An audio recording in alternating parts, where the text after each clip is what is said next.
At least one, Senator Susan Collins of Maine, said she's still going over the House bill. Some of the House's Medicaid provisions may face resistance in the Senate, and with a narrow majority, Senate Republicans can only afford to lose 3 of their members if everyone votes.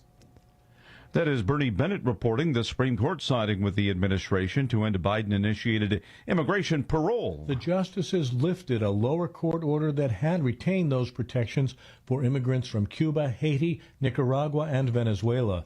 The Supreme Court's order is not a final ruling, but it does mean the protections will not be in place as the case proceeds. It now returns to the First U.S. Circuit Court of Appeals in Boston.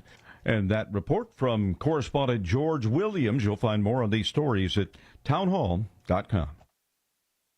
Living with everyday pain is like having a voice that always says, no, you can't do that. You can't go there. You can't play your favorite sport. You better sit this one out. It's no way to live. If pain is affecting you, see how Relief Factor can help you get back to living life again on your terms, one where you say yes a whole lot more. Head over to ReliefFactor.com or give them a call at 800-4RELIEF. Relief Factor is a daily supplement that fights pain naturally. Developed by a team of doctors and scientists, Relief Factor's unique formula of natural ingredients doesn't just mask pain, it helps reduce or eliminate it for good. Whether it's your back, neck, your joints, your muscles, Relief Factor can help you, as it has for so many others. Give Relief Factor's 3-week quick start a try. It's only $19.95, a low-cost way for you to sort of take it out for a test drive. Less than $1 a day. Go to ReliefFactor.com, ReliefFactor.com, or call 800-4RELIEF. That's 800, the number 4-RELIEF.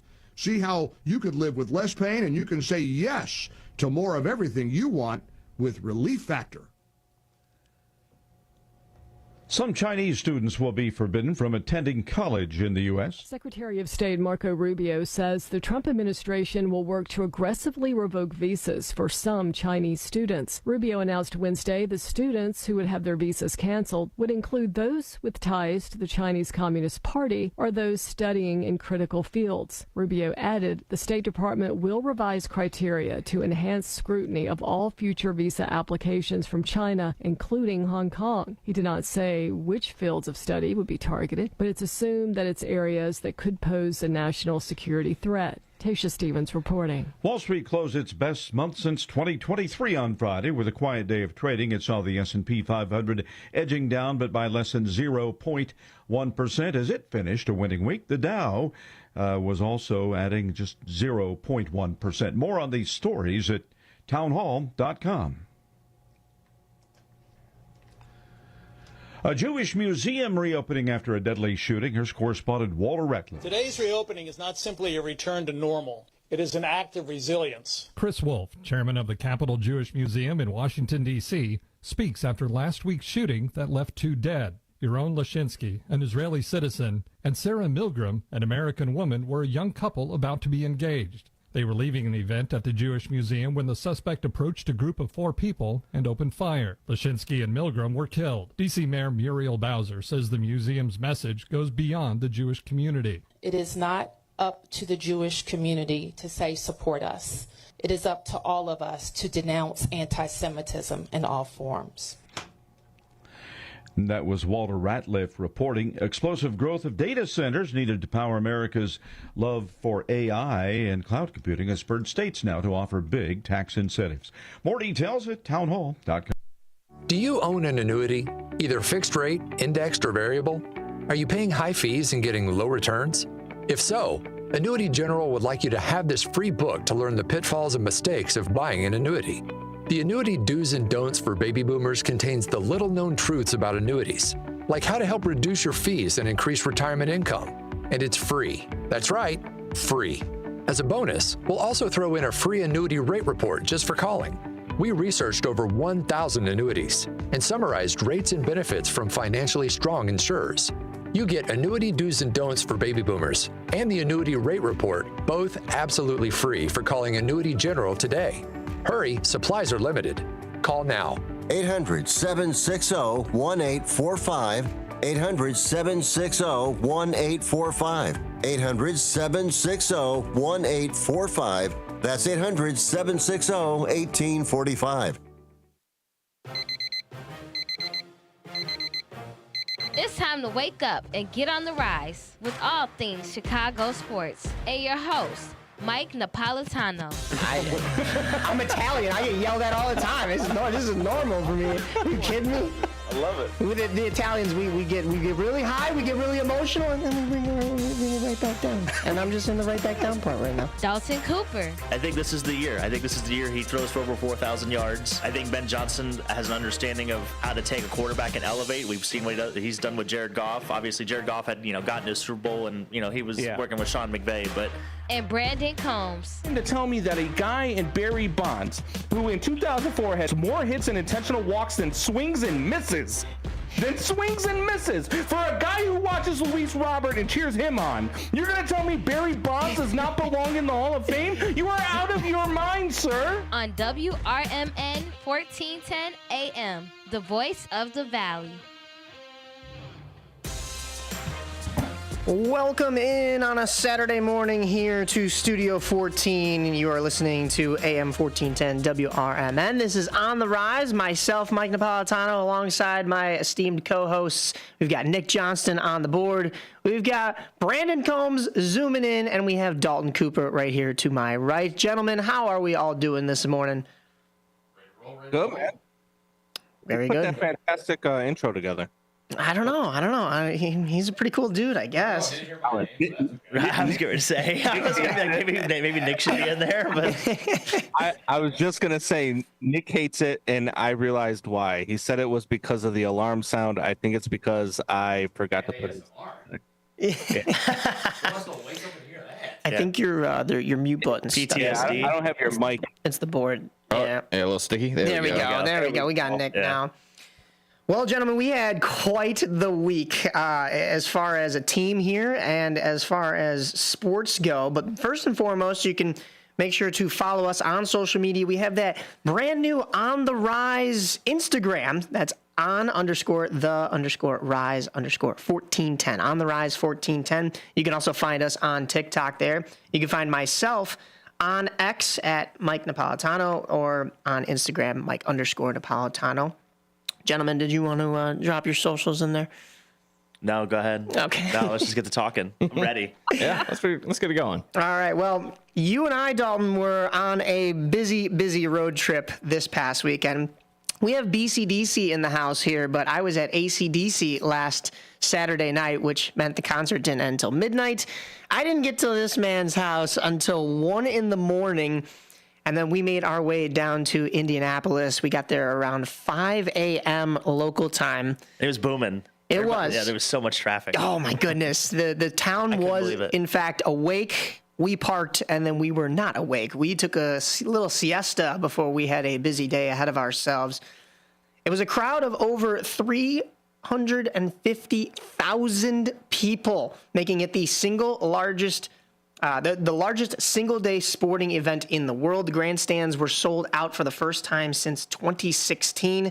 The Indianapolis Motor Speedway had approximately 250,000 permanent seats. So that meant about 100,000 people.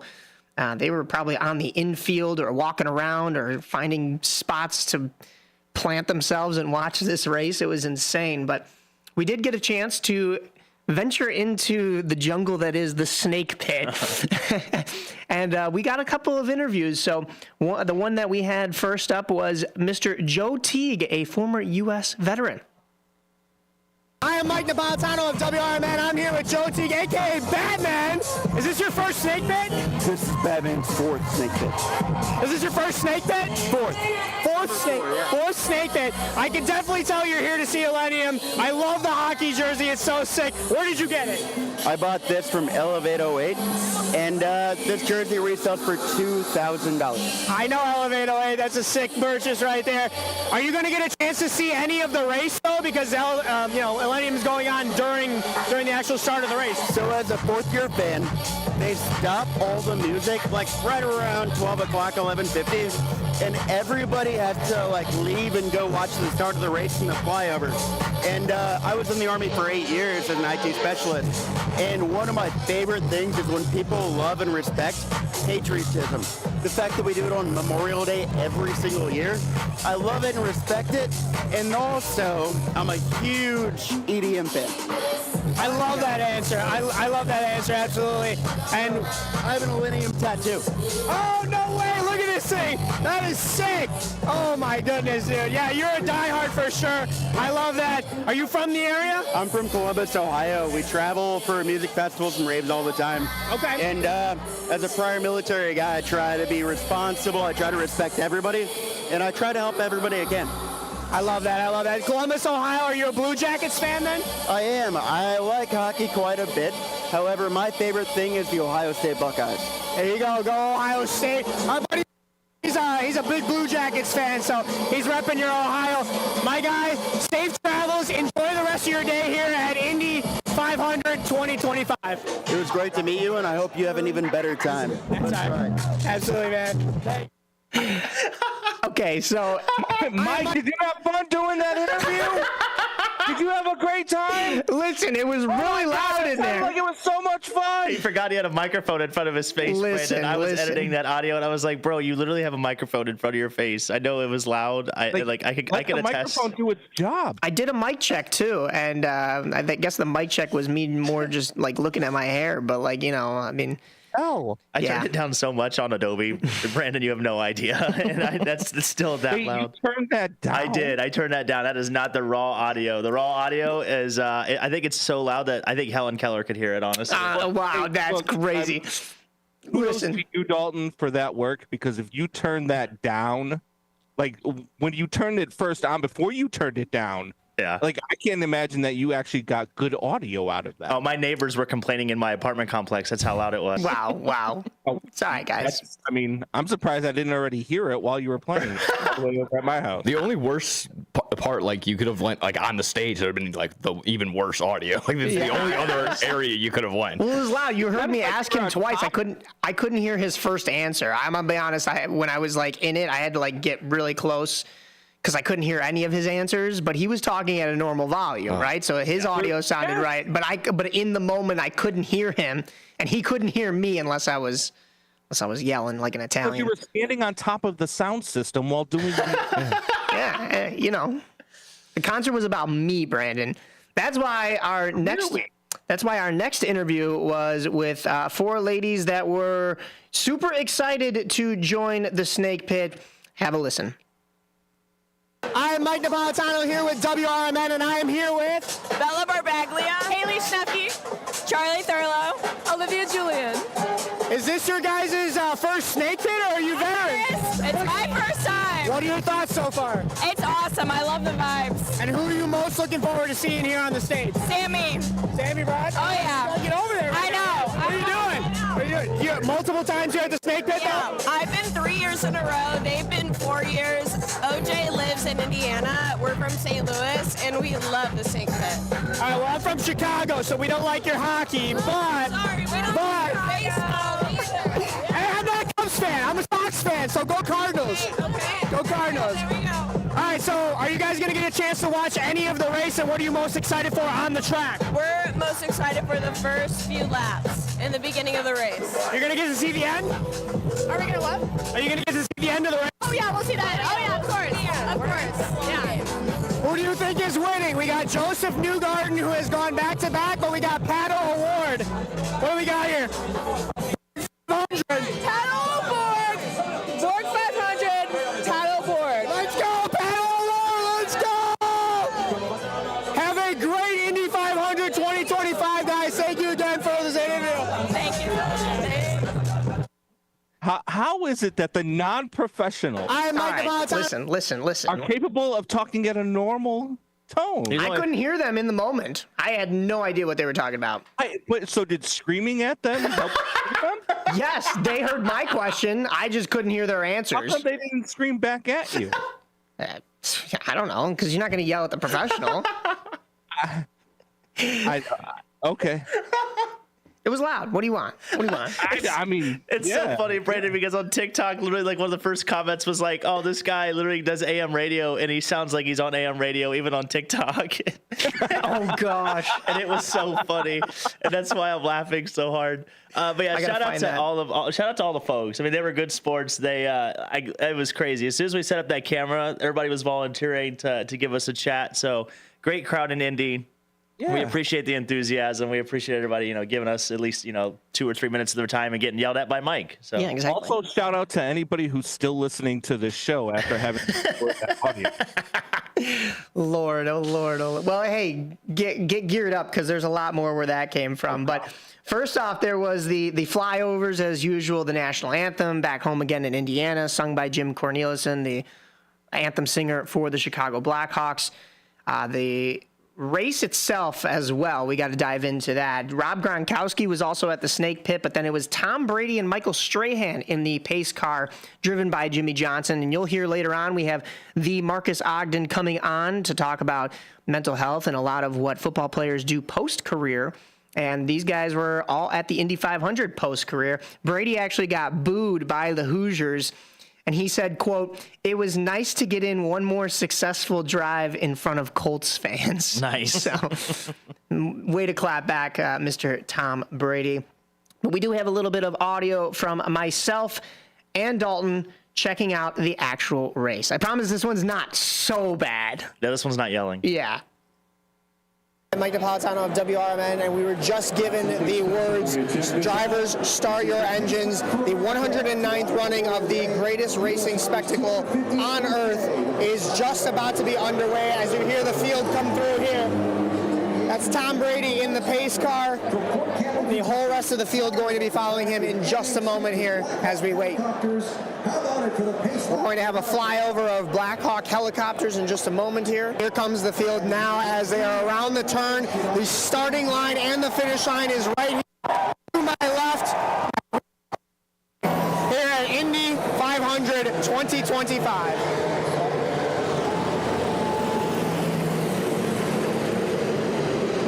The final lap of the Indianapolis 500 in 2025. Looks like Alex Palou has the lead. We're going to see if Ericsson can pass him. Those two guys in front of him, they're going to come up on turn number 3. Otto Award bringing up 4th. Alex Palou, Alex Palou for this final lap here. Let's take a look. Coming out of turn 4. There it is, folks.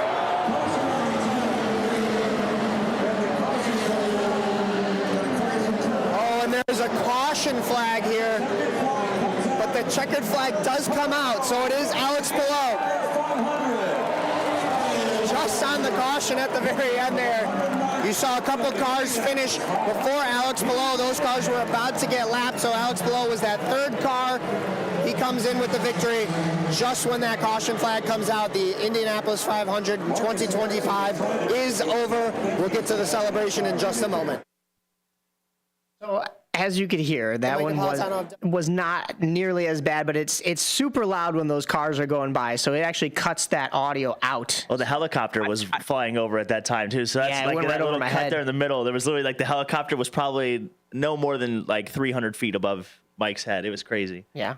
I don't know what's the last 15 minutes or Jay Gottinger's performance in game. Listen, we'll get to that, but hey, you be a man on the street next time, and we'll see how that comes out in a loud environment like that.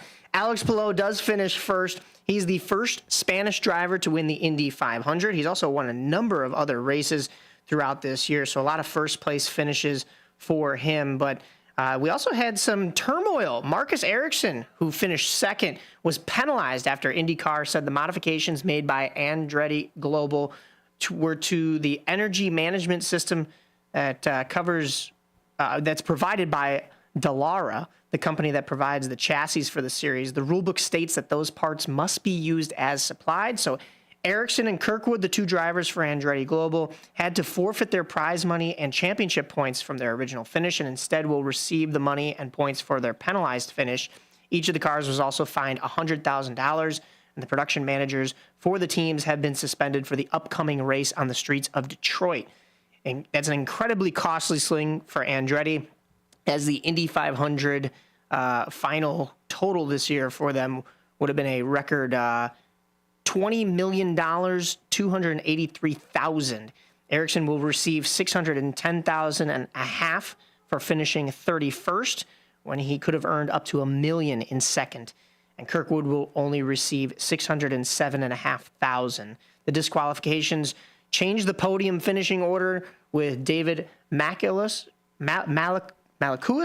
of AJ Foyt Racing moving up to second place, and Pato Award, who I think everybody was kind of rooting for, of Arrow McLaren moving up to third. Yeah, so. and you failed to mention Ryan Hunter-Ray when he was kind of leading that race with about 15 to go, and he stalled the car out in the pits. He seemed to be kind of a hometown cat as well. It seemed like a lot of people were behind him, and that was tough. That was really tough because he looked like he had pretty much had that race handled. I think he led like 46 laps. So that was unfortunate indeed. Tough ending for him. I want to give a shout out to this man right here, Daulton, because like I said, picked him up at 1 a.m. He made the trek down with me for a 5 a.m.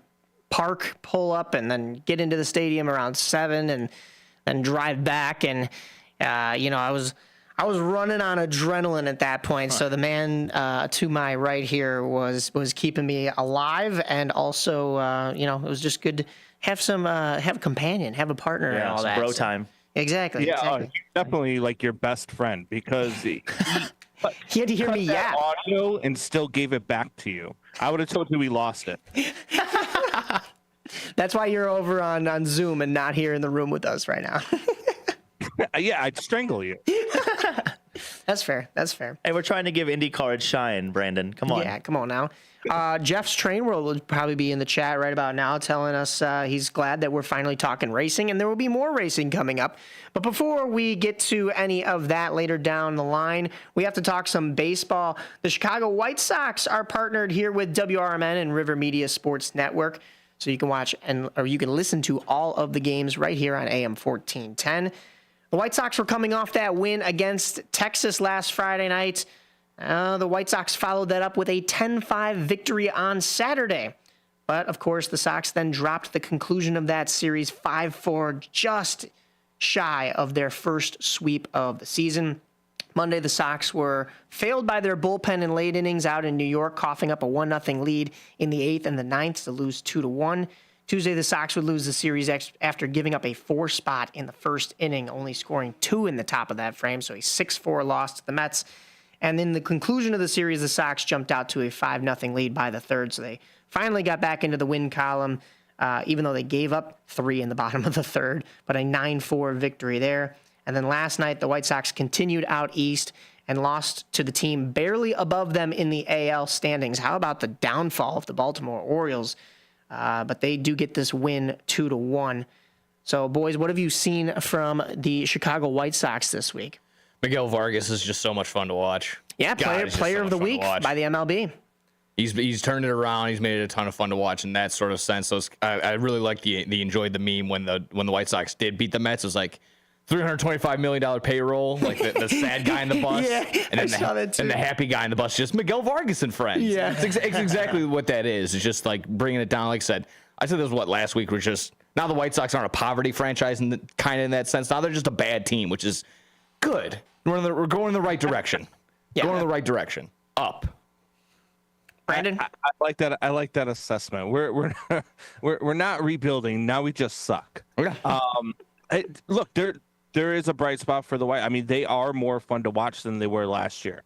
I will give you. I mean, they are competitive in the games that they're losing for the most part. When they're winning, they're winning pretty big. I think they have the second or third most wins in Major League Baseball by 7 or more runs as well. So, they are fun. They are more fun to watch. They're more competitive. I think Will Venable's doing a fantastic job with the roster that he's been given. And I just think, look, this is what you're going to see from the White Sox over the next however many years it takes for new ownership to come in and actually spend some money on this team. I just think it's really funny how the Rockies this year have told everybody to hold my beer, that they're going to take a run at the White Sox record. Now the White Sox are only going to have that record for maybe only a year of having the most MLB losses. I was on the joking side of I'm like, we can't even, can we just keep any record? Right, literally. Anything? We can't even lose right. Exactly. For what it's worth, the White Sox are negative 49 in run differential. That just goes to show kind of what Brandon was saying. Like when they are winning, they're winning big, and they're losing close games because the pitching's keeping them in the game. So that's kind of where I'm at. They're almost 500 at home too. They're 12-15. They're just god awful on the road. They're 6-24, and they're not getting sued by a fan for getting hit by a foul ball like the Rockies. Yeah, I saw that. Yeah, it's always a positive. Rockies also have a negative team WAR. What? Wow, they're brutal. They're minus negative 177 run differential right now. That is atrocious. Yeah.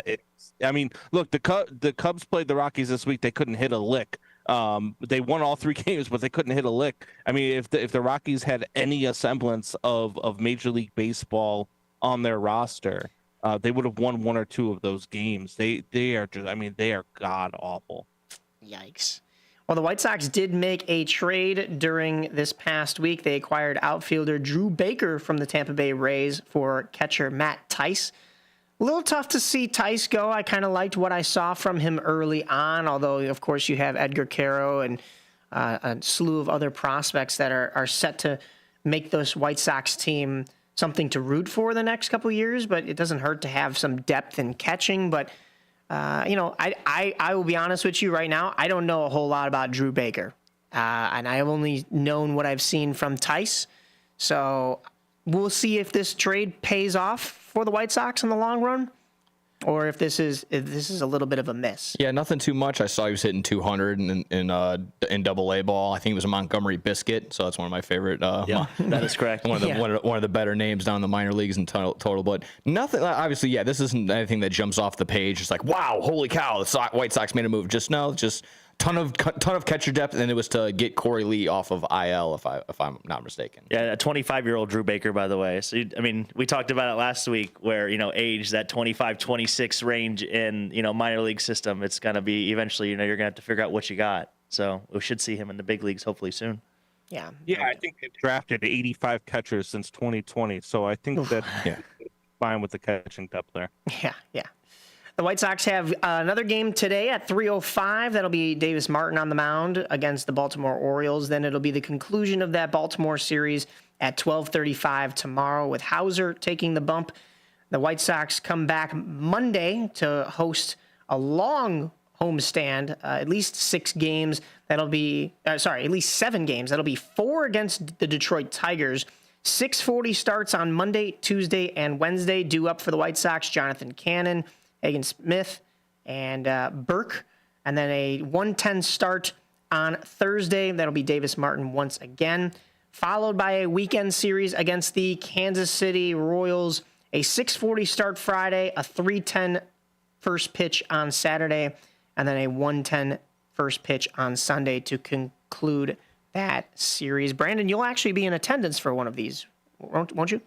Yeah, I'll be in attendance on the 7th and 8th against Kansas City.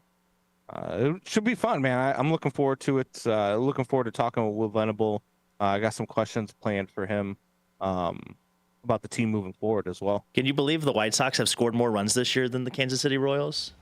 Yeah, that's crazy. Yeah, White Sox have scored 197 runs, and the Royals have scored 193 this season. Wow. So fun fact. And we've outscored the Rangers. The Rangers have only scored 196 runs this year. So it's obviously not the offense that's really, obviously it's not like what you expect, but it's not the bottom of the barrel either. Yeah, as Nick said, it's been solid starting pitching for this White Sox team, but then the bullpen is kind of hit or miss. So, the bats are there. The starting pitching is somewhat there. If we could just solidify and get some consistency coming out of the pen.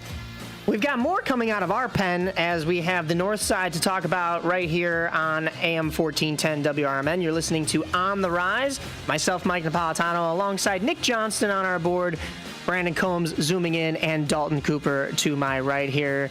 Stay tuned for Cubs talk, followed by some independent baseball. And then at the top of the hour, we have Marques Ogden coming on to talk about football and mental health. Hey, Tammy, I just made an AI fact checker for the show. Do you want to try it out? Sure. Talk Time with Tammy and Friends is the best show on WRMN. Oh, Talk Time with Tammy and Friends is the best show on WRMN, huh? What a bold, subjective opinion masquerading as a fact. Sure, I bet you and all 12 of her fans feel that way. While I can confirm the show exists, yay for reality, its best status is completely debatable. And yes, congratulations, it does air Monday through Thursday, 2 p.m. to 4 p.m. Let me know when Tammy wins an Emmy or something. Until then, this is a hard nope on objectivity. Grade 310. Fact, Talk Time with Tammy and Friends airs weekdays, Monday, Thursday, 2 p.m. to 4 p.m. on WRMN. Try again when you want to talk about facts, not fangirling. I'll work on it. You better. This is Larry Jones. and I'd like to talk to you about my bank, American Eagle Bank in South Elgin. Has your bank changed names in the last 10 years? Is your bank another faceless branch with headquarters in another city? Are you tired of earning next to nothing on your savings account or certificates of deposit, or does your personal banker treat you like a stranger? If you answered yes to any of those questions, then you're ready for a new banking experience, and American Eagle is the place for you. American Eagle is a locally owned independent bank that's rooted in the community, and American Eagle customers are greeted by name and treated with the respect that they deserve. American Eagle has an innovative program, Eagle Savings, that teaches your children to save while earning prizes and rewards. American Eagle offers great rates on certificates of deposit. My bank is located in South Elgin on Randall Road between the Target and Caputo's and is open Monday through Saturday. Give them a call at 847-742-7400, and a real person will answer the phone. American Eagle Bank, a place where you matter. Businesses come in all shapes and sizes. Integrity doesn't. For more than a century, the Better Business Bureau has set the standards for how businesses should operate honestly and ethically. So when you're looking for a business you can trust, check to see who's BBB accredited and who isn't. Always choose the better business. Look for the BBB seal because it's looking out for you. That's why it's the sign of a better business. And find a better business anytime at bbb.org. Chicago defense attorney Mark Sheblo has co-authored the book titled DUI Jury Trial, which is a true story of a DUI case that he defended. The accused was an Illinois truck driver arrested for driving under the influence of alcohol. This book contains facts about the case from the date of the arrest up to the jury's verdict, and this nonfiction novel also includes the transcripts from the jury trial itself. The book DUI Jury Trial is now available on Amazon.com and BarnesandNoble.com. Do you own an annuity, either fixed rate, indexed, or variable? Are you paying high fees and getting low returns? If so, Annuity General would like you to have this free book to learn the pitfalls and mistakes of buying an annuity. The Annuity Do's and Don'ts for Baby Boomers contains the little-known truths about annuities, like how to help reduce your fees and increase retirement income. And it's free. That's right, free. As a bonus, we'll also throw in a free annuity rate report just for calling. We researched over 1,000 annuities and summarized rates and benefits from financially strong insurers. You get Annuity Do's and Don'ts for Baby Boomers and the Annuity Rate Report, both absolutely free for calling Annuity General today. Hurry, supplies are limited. Call now. 800-760-1845. 800-760-1845. 800-760-1845. That's 800-760-1845.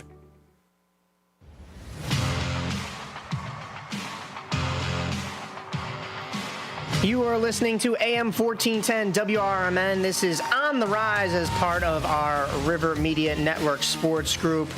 Be sure to listen to us on the radio at AM 1410, but also from your WRMN app, the TuneIn app, or your smart speaker. You just say, hey, smart speaker, play WRMN. You can also check us out on the live feed on YouTube. This is where you'll see all of our beautiful faces, I guess, for the most part. I don't know if I add myself in there, but we've got a little bit more baseball to talk about here. We've got the Northsiders, Brandon's Cubs. Yeah.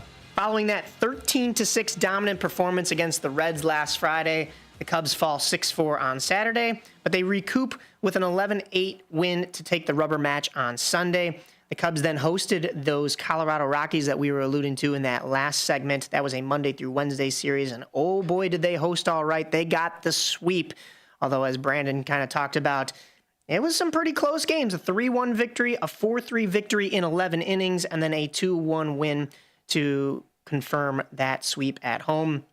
But then they continued at home, this time hosting the Reds yesterday after they went on the road to play the Reds. That was a 6-2 win for the Cincinnati Reds. So it's been a little bit of an up and down week for the Cubs. Brandon, what have you seen from the Northsiders, especially in that Rockies series?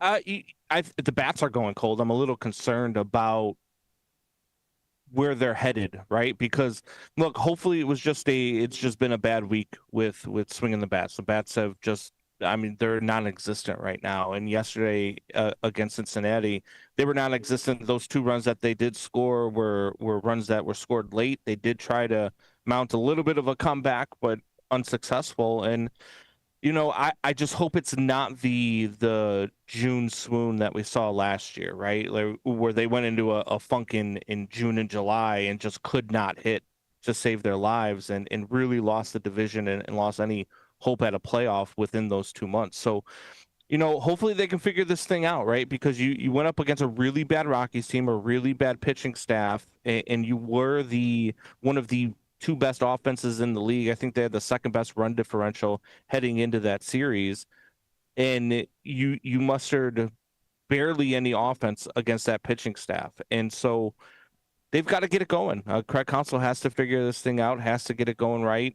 Maybe, drop Dansby Swanson back down to 7 or 8 because he's not a cleanup hitter. Stop bringing it. Every time he starts hitting, when he's batting 7th or 8th, all of a sudden he sneaks back into the 4th spot or 5 spot in the lineup, and it's befuddling because every time he gets back into that spot, he stops hitting again. So, and he's probably the least clutch player I've ever seen in my life. I mean, every time this guy comes up in the 8th or 9th inning with a chance to tie the game or win the game, 99% of the time I just walk away from the TV because nothing's going to happen. Did they peak too early, Brandon? People on the streets are asking if this Cubs team has maybe peaked just a hair too soon. So here's the thing, man. You said this in our text message. Did the Dodgers peak too soon? Are you asking that question about the Dodgers? Are you asking that question about the Phillies? Are you asking that question about the Yankees? You know what I mean? Like, at some point, you do have to believe that this team is good, especially when you look at their run differential, you look at the way they've been able to score runs. Pitching staff has been pretty good. Colin Ray has woken up and realized that he was Colin Ray a little bit, but for the most part, the pitching staff has been really good, and they're starting to figure out the back end of the bullpen. But I hope that we're not going to see a long stretch of the bats going cold. And every team goes through this. Every team goes through a week or two of their bats just nobody's hitting, and it's just a funk, and I understand that. So I'm not going to get too overly carried away with it.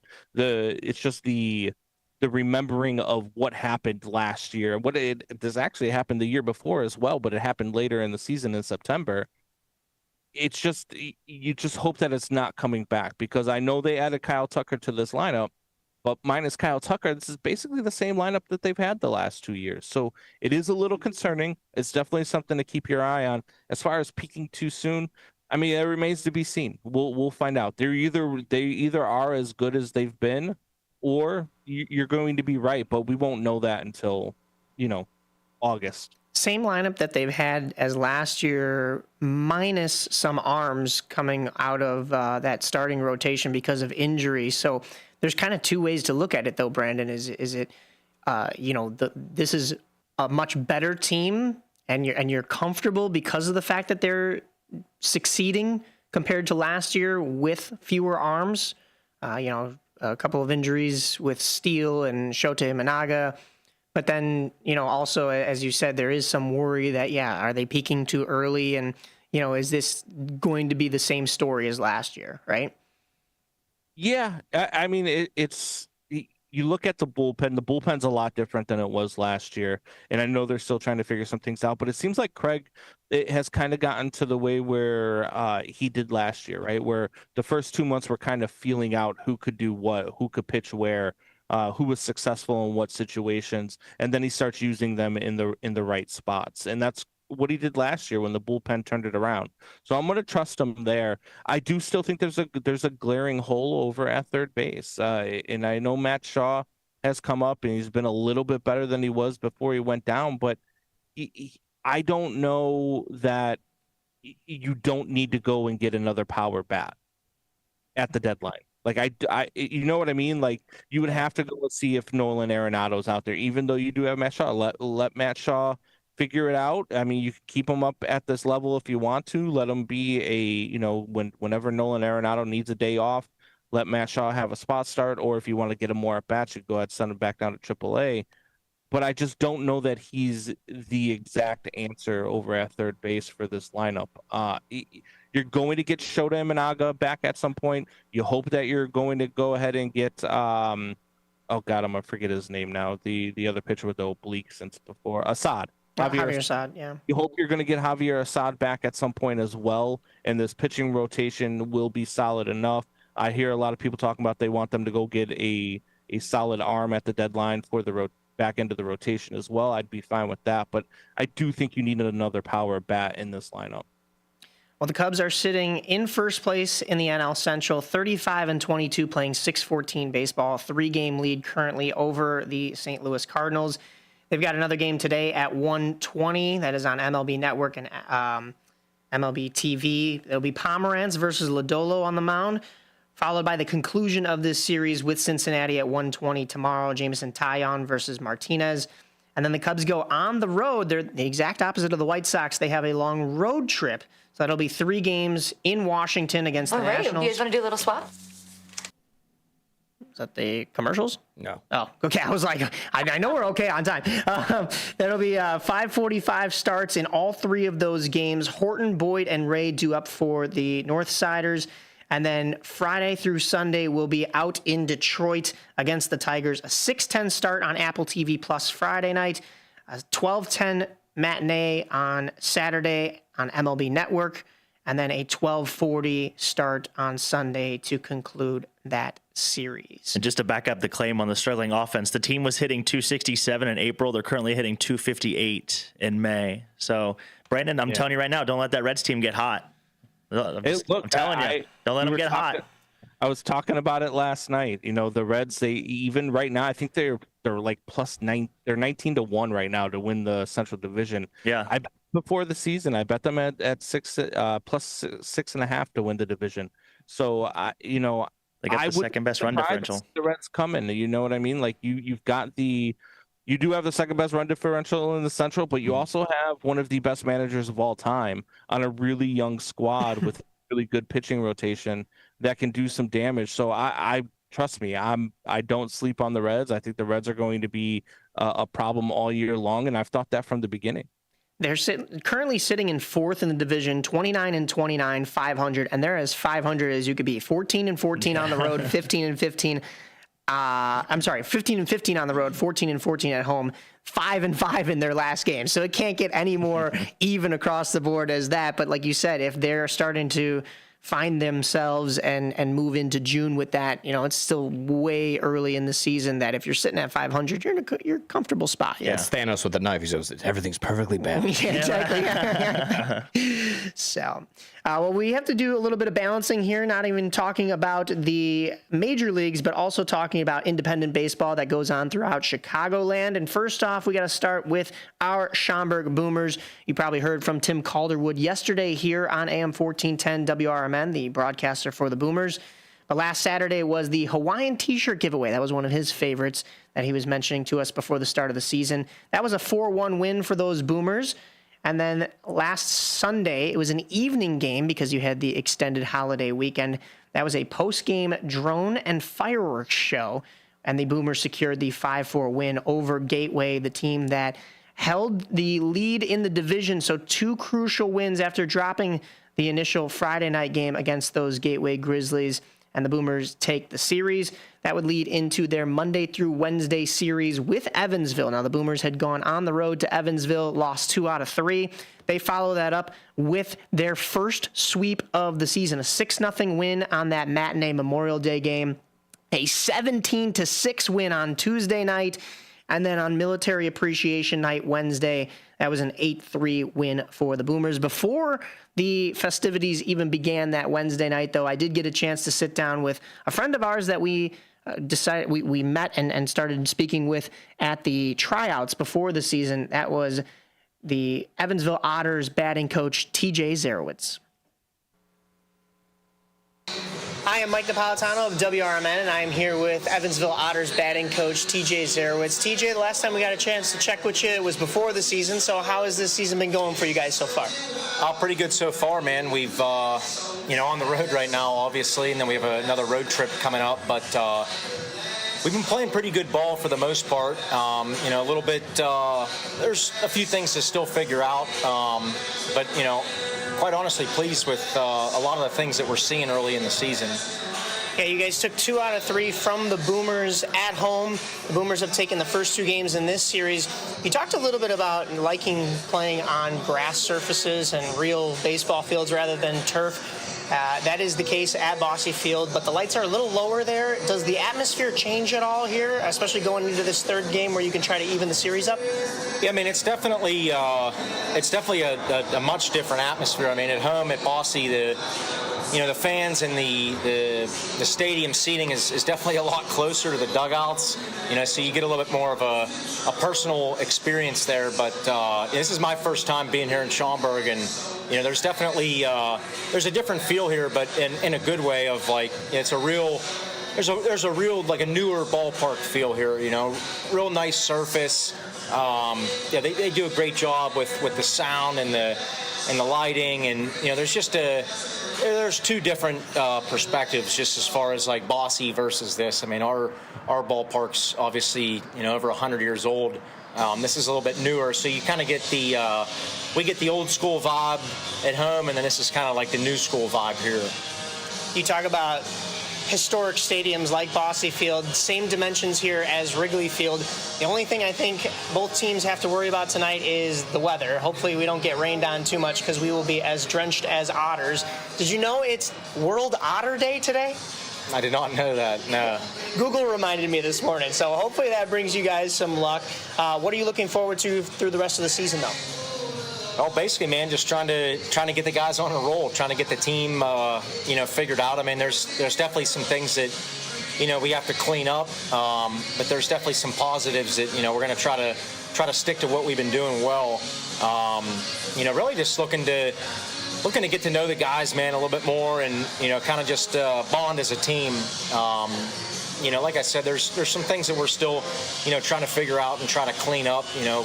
Being 10, 15 games into the season, but really just looking forward to playing the rest of the schedule. Kind of get to see some new teams on the road. Coming from the East Division last year over to this side, it's kind of cool just to be able to see the entire league. So I think I'm looking forward to that, and really just looking forward to just being on the field, man. We got a really good group of guys. It's just enjoyable to be around, the team that we have, right now. It's been a joy to be around them, thus far, and I look forward to that as well. Well, perfect. Good luck tonight, and good luck on the rest of the season. We'll be talking to you soon, but thank you again. Good. Thank you very much. Absolutely. And thank you again to TJ Zarewicz for that awesome interview. The Boomers, as I said, did eventually get the win that evening, and they swept the Otters. Jamie Bennett becomes the 4th winningest manager in Frontier League history. I got a chance to also speak to him right after that game as well.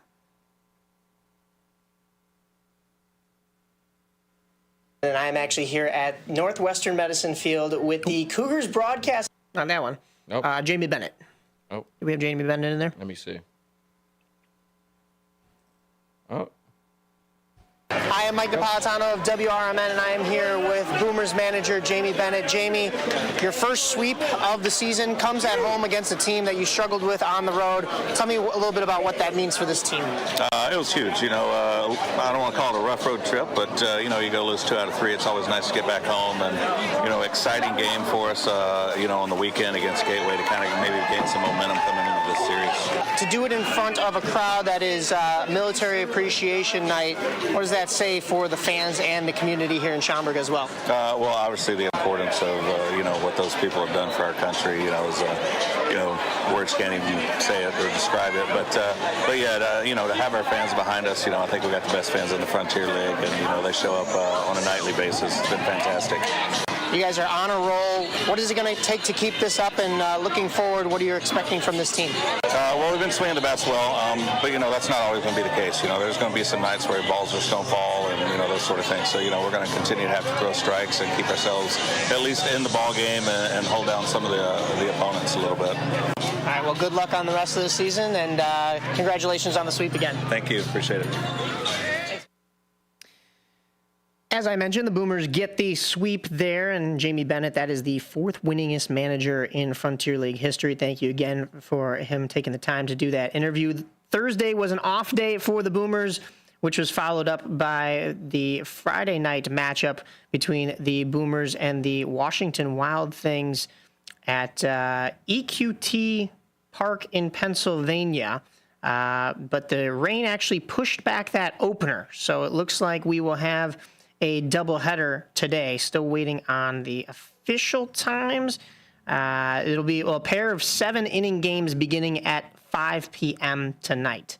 So they will play 2 today, and then Sunday is still slated for a 4:35 start out in Washington. Monday will be an off day, and then the Boomers are back home to take on the Lake Erie Crushers Tuesday through Thursday. That is 6:30 starts on Tuesday and Wednesday. Tuesday is Autism Awareness Night, presented by Autism Hero Project, and $1 hot dog night as well. Ayo. 6:30 will be Educator Appreciation Night, presented by Waterville Advisors.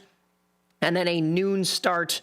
That's a business day game for those that can attend on Thursday. And then over the weekend, the Boomers will be out at Ozinga Field. It's kind of a weird series. It's only 2 games with the Windy City Thunderbolts, Friday and Saturday at 6:35 and 6:05, respectively. We do have some information from the American Association. That is the other league that takes place here in independent ball, Chicagoland.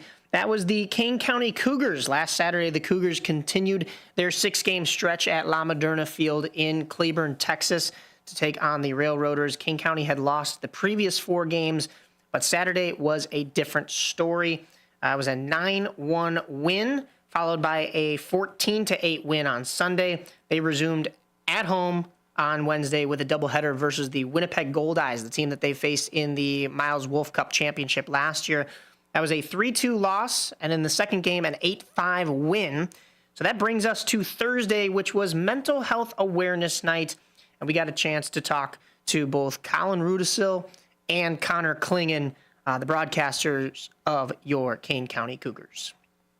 Mike Napoletano here with WRMN, and I'm actually here at Northwestern Medicine Field with the Cougars broadcasting staff. Friend of the show, Conor Clingen, but also friend of mine from the day job, Mr. Colin Rudicil. You guys are here about almost 20 games into the season. Tell me a little bit about how this championship hangover has kind of subsided. Well, you know, the bats have started to pick up a little bit the last few games. It's a slow start offensively. The pitching has been pretty much just as good as it was last year. So the hope is that the offense just gets a little bit more consistent. That they've had some games where they've scored a lot of runs. They scored 12 against Milwaukee. The last 2 games against Cleburne, they had 23 runs. Yesterday, second game with doubleheader, scored 8 runs. So we feel like they're starting to bust out some of the slumps they had early in the year, and the pitching just all the way through has been outstanding. That's awesome to hear from a Chicagoland team, pitching being outstanding. I know it's almost a foreign concept. Colin, we talk a lot about mental health in May, and this is a unique night for the Cougars where this is mental health awareness as the theme night. What does that mean for you and the entire Cougar staff? Yeah, I think it's just kind of recently that we've kind of been focusing on mental health a little bit more. It hasn't really been brought up to the forefront. So the Cougars have always done a really good job, I think, since I've ever been here, of bringing these kind of unique nights and bringing more awareness throughout the entire community. And beyond that, you know, when we're streaming and talking about it and wearing the shirts and everything, it's just really cool to see that we're kind of bringing that to the forefront and bringing it past just baseball, but focusing on something that's a little bit bigger. No doubt. And going back to the on-the-field play, tell me a little bit about Todd Lott, because that man is batting over 400 through over 60-some at-bats. So, I mean, how is this happening, Conor? Just a consistent approach from Todd. I mean, he was an all-star last year. This is his 3rd year with us. And when he was first signed in the second half of 2023, we kind of knew him really as a power hitter. He had, I believe it was 5 home runs in his first 7 or so games. But he actually showed throughout last year that he's an outstanding contact hitter. And that has continued to even a greater level this year. Just really good approach at the plate. He doesn't swing at pitches out of the zone, and when he does make contact, he just always hits the ball hard. I mean, it doesn't matter if it's an extra base hit or a single. It's going to be a hard hit ball, usually over 100 on the exit velocity. So Todd's been awesome to have, and he's someone who's great with the fans as well. He interacts with the fans a lot, and just a really humble, hardworking guy, and it's awesome to have him here in Kane County. That's great. Now, you were mentioning, Colin, the rubber match today. What are you expecting from this Cougars team, both defensively and offensively? I know we heard there were a lot of runs scored yesterday. Do they still have it in them, or did they use it all up yesterday? I think they probably still have it in them. I think something we were kind of focusing on the broadcast yesterday, how many close games the Cougars have played, even to a literal run. They're, 0-7 on games decided by one run. So it seems like at some point it's got to shift to the other side, and last night was an explosion of offense. They got Conor on the mound tonight, who is definitely among the leaders in the American Association for pitching. Feels like the rubber match should lean to the Cougars. All right, well, that's good to hear, because with a 6-11 record, they're coming off a dominant championship run. We like to hear that record may not fully reflect what this team is capable of. So we'll see if that is the case here tonight. As we said, a very big night for the Chicagoland area, for Northwestern Medicine Field and the Cougars with Mental Health Awareness Night. But also we have a little bit of extra additives going on in there. I think it's like $2 hot dog night and $2 beer night. Thirsty Thursday. It's the best deal in baseball in Chicagoland. Thursday night home games for the Cougars. $2 domestic beers, $2 sodas, half-price hot dogs. It's an outstanding deal for the whole family, too. It's not just the beer, obviously the sodas as well. So if you want to bring out the kids, it's a great atmosphere, and it's always been a fan favorite among Cougars fans. You mentioned families and you mentioned kids. These are two recently married men right here. Well, about to be. So what are we looking at as far as wedding, family, all that kind of stuff? Oh, boy. I mean, I'm just getting started, got engaged over the weekend, so we're just kind of in the early stages of planning. We're talking about maybe going across the pond and doing something maybe in Italy, or maybe staying home. I don't know. We haven't decided. Yeah, Italy probably gets you excited, right? Oh, yeah, that's for sure. How about you? What's next on the married agenda? Yeah, so, we got married in the church last Friday. I'm being Catholic, but we're doing an outdoor wedding ceremony actually this Saturday in Oak Brook, so very excited. My wife, Cassidy, and I, we're really pumped and excited to have our family and friends out here, and really grateful to Colin. I'm actually going to be missing the next 3 games after tonight, so I appreciate Colin filling in for me, and also Caden Sexton on the Cougars staff. He's going to help out on Sunday afternoon. So appreciative to them and the Cougars for letting me get married and step away during baseball season. And we are running out of time here, but I did want to let you know we got more mental health notes on the way here with Marques Ogden. That will be up next here on the Rise. You're listening to AM 1410 WRMN, the talk of the town. We'll continue with that right here. For nearly 50 years, the DuPage Senior Citizens Council and Kane Senior Council have been dedicated to serving seniors in DuPage and Kane counties. Established in 1975, the DuPage Senior Citizens Council is a volunteer-driven 501c3 non-for-profit organization committed to helping older adults live with dignity. From providing nutritious meals to offering support services, the Kane Senior Council is there every step of the way. With programs designed to enhance independence and quality of life, they're proud to make a difference in the lives of their senior neighbors. To learn more or to volunteer, visit them at 418B Airport Road in Elgin, or head to their website at caneseniorcouncil.org. Give them a call at 630-338-0999. That's 630-338-0999. That's the Kane Senior Council, caring for seniors because they deserve to live with dignity and respect. Visit caneseniorcouncil.org or call 630-338-0999 today. Your hometown radio station since 1949. We are WRMN AM 1410, Elgin time, 9 o'clock. Breaking news this hour at townhall.com. I'm Bob Agnew in Washington. After 4 months on the job, billionaire Elon Musk has finished his role in the Trump administration as a top advisor to the president. Musk now shifts his attention back to running his businesses, including Tesla and SpaceX. The Senate this week set to take up the big, beautiful bill passed by the House. Jonathan Williams of the American Legislative Exchange Council told the Salem Radio Network the bill is aimed at waste, fraud, and abuse in Medicaid. Medicaid ought to be a social safety net as it was designed to protect those really in need, the disabled, the elderly, and those with children that otherwise cannot work in the workforce. And that's, I think, what the House is looking to do, and the Senate may even make it stronger. The president traveled to Pennsylvania yesterday to celebrate a deal to keep U.S. Steel in Pittsburgh. Following a nearly $15 billion bid by Japan's Nippon Steel to buy U.S. Steel, the president announced that the Pennsylvania-based company will remain in America and keep its headquarters in Pittsburgh. The agreement will allow Nippon to invest in the U.S. company while guaranteeing an American CEO, a majority of board members from the United States, and U.S. government approval over certain corporate functions.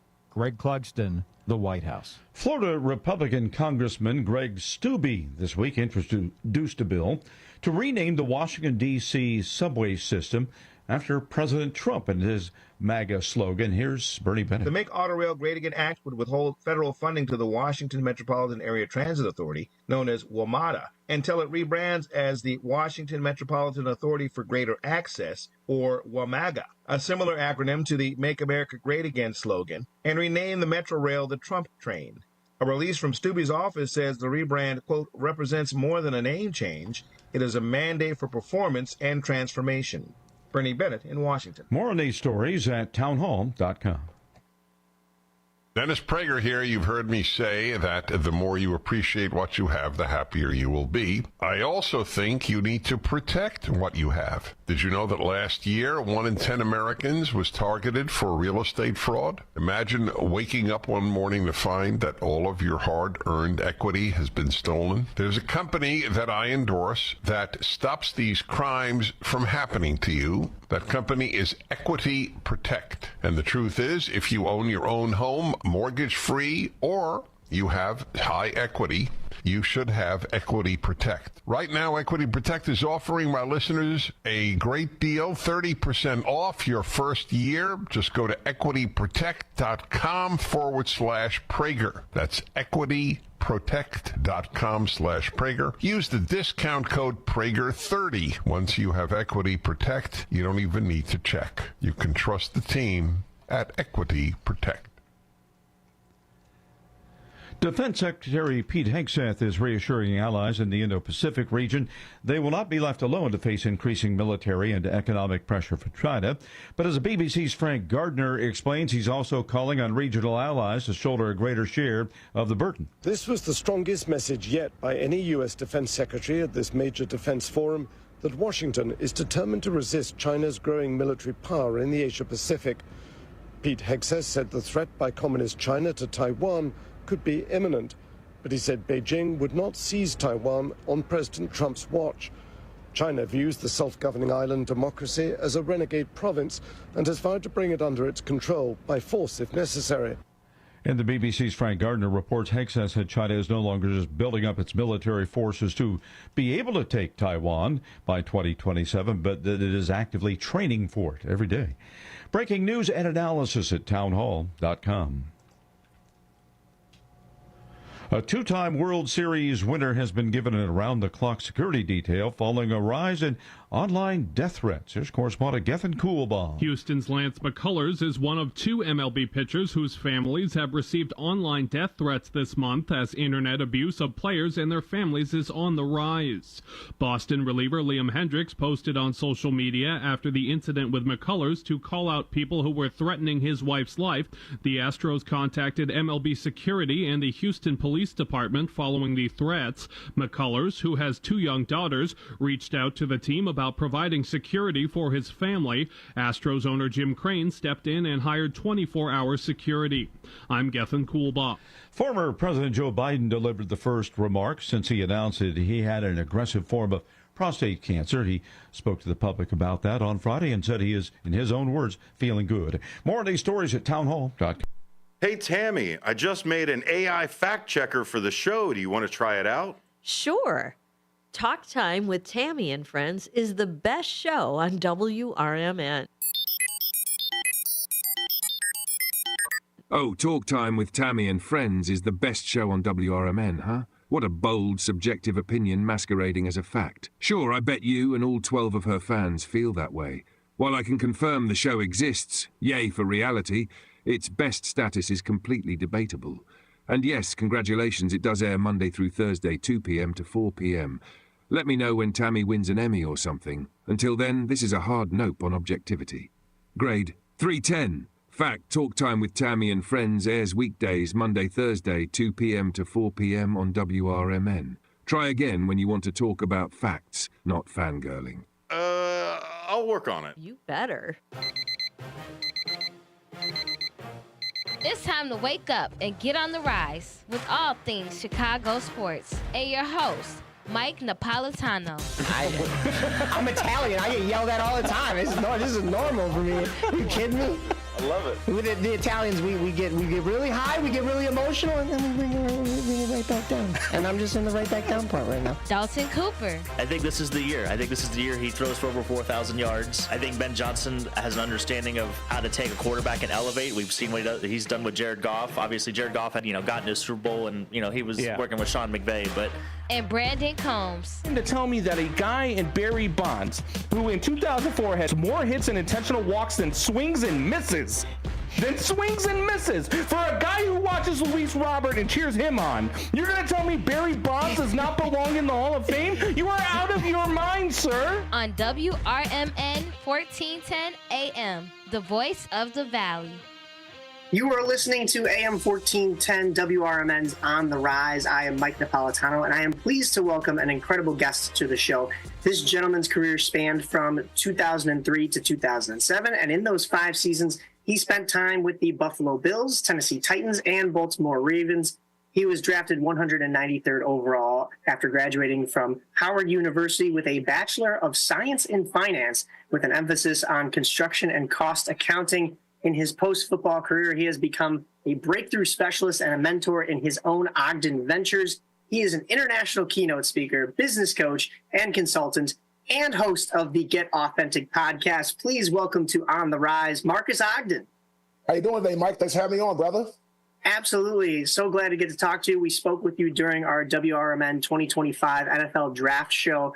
And when most people think of you, I think they think football first, but this month of May has been Mental Health Awareness Month, and you are a big advocate and supporter of that because of your mental health and wellness coaching that has had you busy throughout your post-football career. How important of a month and how busy of a month is May for you? It's interesting you asked that question, Mike. So I spoke this month in Las Vegas. Then I was in Memphis, Tennessee. Then I was in Greensboro, Georgia. Then I was in Brookville, Wisconsin. Then I was in Charlotte, North Carolina. It's been a busy month. And I'm a big advocate of mental health awareness, mental health programs. Keeping your mental health top of mind is very important because if your mental health starts to crack, then you start to crack under pressure, and that's no way for anybody to live. And there's a lot of mental health things out there, like anxiety, stress, all types of other disorders and schizophrenia and, all types of things. So it's so important that people have an outlet, right, Mike, to be able to communicate about stuff, talk about stuff, go through the process and really help themselves to be the best version of themselves. Yeah, absolutely. What was it that drove you to this calling and focusing on mental health and overall wellness, especially post-career? So during my career, it was a lot of fun. It was a lot of work. It was a lot of fun. When the lights stopped in that 2007, 2008 season, I retired in 2008. After that, right, Mike, the whole process of what to do, who am I? Where am I going? What's my life like? What do I enjoy? What do I love to do? I didn't really have any of that. And I love seeing today a lot of players because of social media and because of, that's one of the good things about social media, I feel, is they're able to find different things they can do. Like a lot of players like to get into fast cars or driving cars. Some guys like to do a lot of golf. Some guys like to really get into business. Some guys want to get into education or continue their enhancements. Some guys want to make it to the community. And so they're able to connect with a lot of people while playing because of social media. We didn't have that when I was playing, right? Like we didn't have, we had MySpace. We didn't have Facebook. We didn't have LinkedIn. We didn't have Instagram, X, TikTok. So there was limited ways for us to connect with people during our career. And then when your career is over, there's a lot less way for you to go after your career when I was playing. So because of not having anybody to connect with after my career, I struggled for about 6 months with addiction, gambling, women, nightlife, all these things.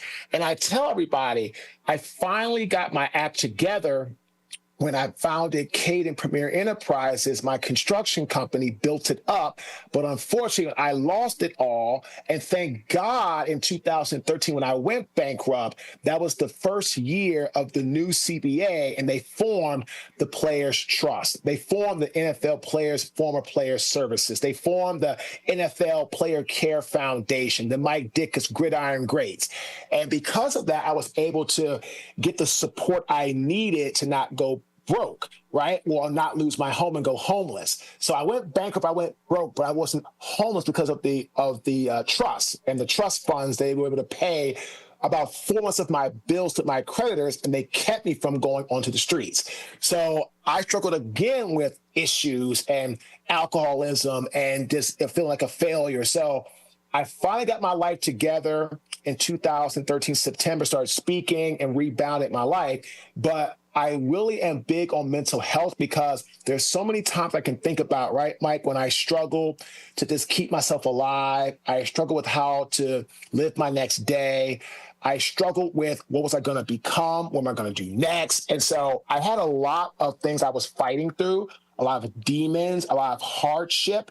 And so like I tell people, I finally got it together, really, probably around 2017, 2018. And then I just devoted a lot of my efforts and my time and my wisdom through mental health coaching, business coaching, life coaching, and I've been doing that ever since. It's a lot, really, when you're in those positions and you feel like your back is against the wall and the world is crumbling. And I've had my own issues. I've struggled here and there, and maybe not at that scale, but I think everybody goes through something, and it's important to talk about these things. And we started to get into the basics of your mentoring, which included even posting maybe the not so glamorous aspects of your life. Why is that important, and what does that do for you and for others now that there is social media in that vast world that is different from the MySpace world? Mike, if people only think your life is glitz and glamour and glorious and everything is this awesome hunky-dory, they're going to struggle to connect with you. And, again, man, when I went through my divorce, 3 years ago, that was a struggle trying to find myself again. And I felt like a failure, and I felt like a fake and a phony. And it took me a while. It took me to go through dating different women to find out who I connect with. But in reality, Mike, at that time, I was still working on myself. And so it's important because I talk about that. And so now I have a girlfriend who I love, who's amazing, that we have a lot of things that we connect with, and she's just sensational. And we have a deep connection that I never had with anybody else. I can tell you right now, the way in which I live my life now is way different than it was, before I met her. But again, it's so important for me to share things like my divorce, the struggle, the hardships in dating, the hardships in life, the bankruptcy, the failure, the bank calling me 2 days before Christmas in 2012 to tell me they were going to shut down my business and I was going to go broke and lose all my money and get my home taken away from me, all these things, because everybody goes through a storm. It's a great quote. Storms make trees take deeper roots. So if you're listening to this awesome show, everybody goes through a storm. I don't care who you are. We all go through a storm.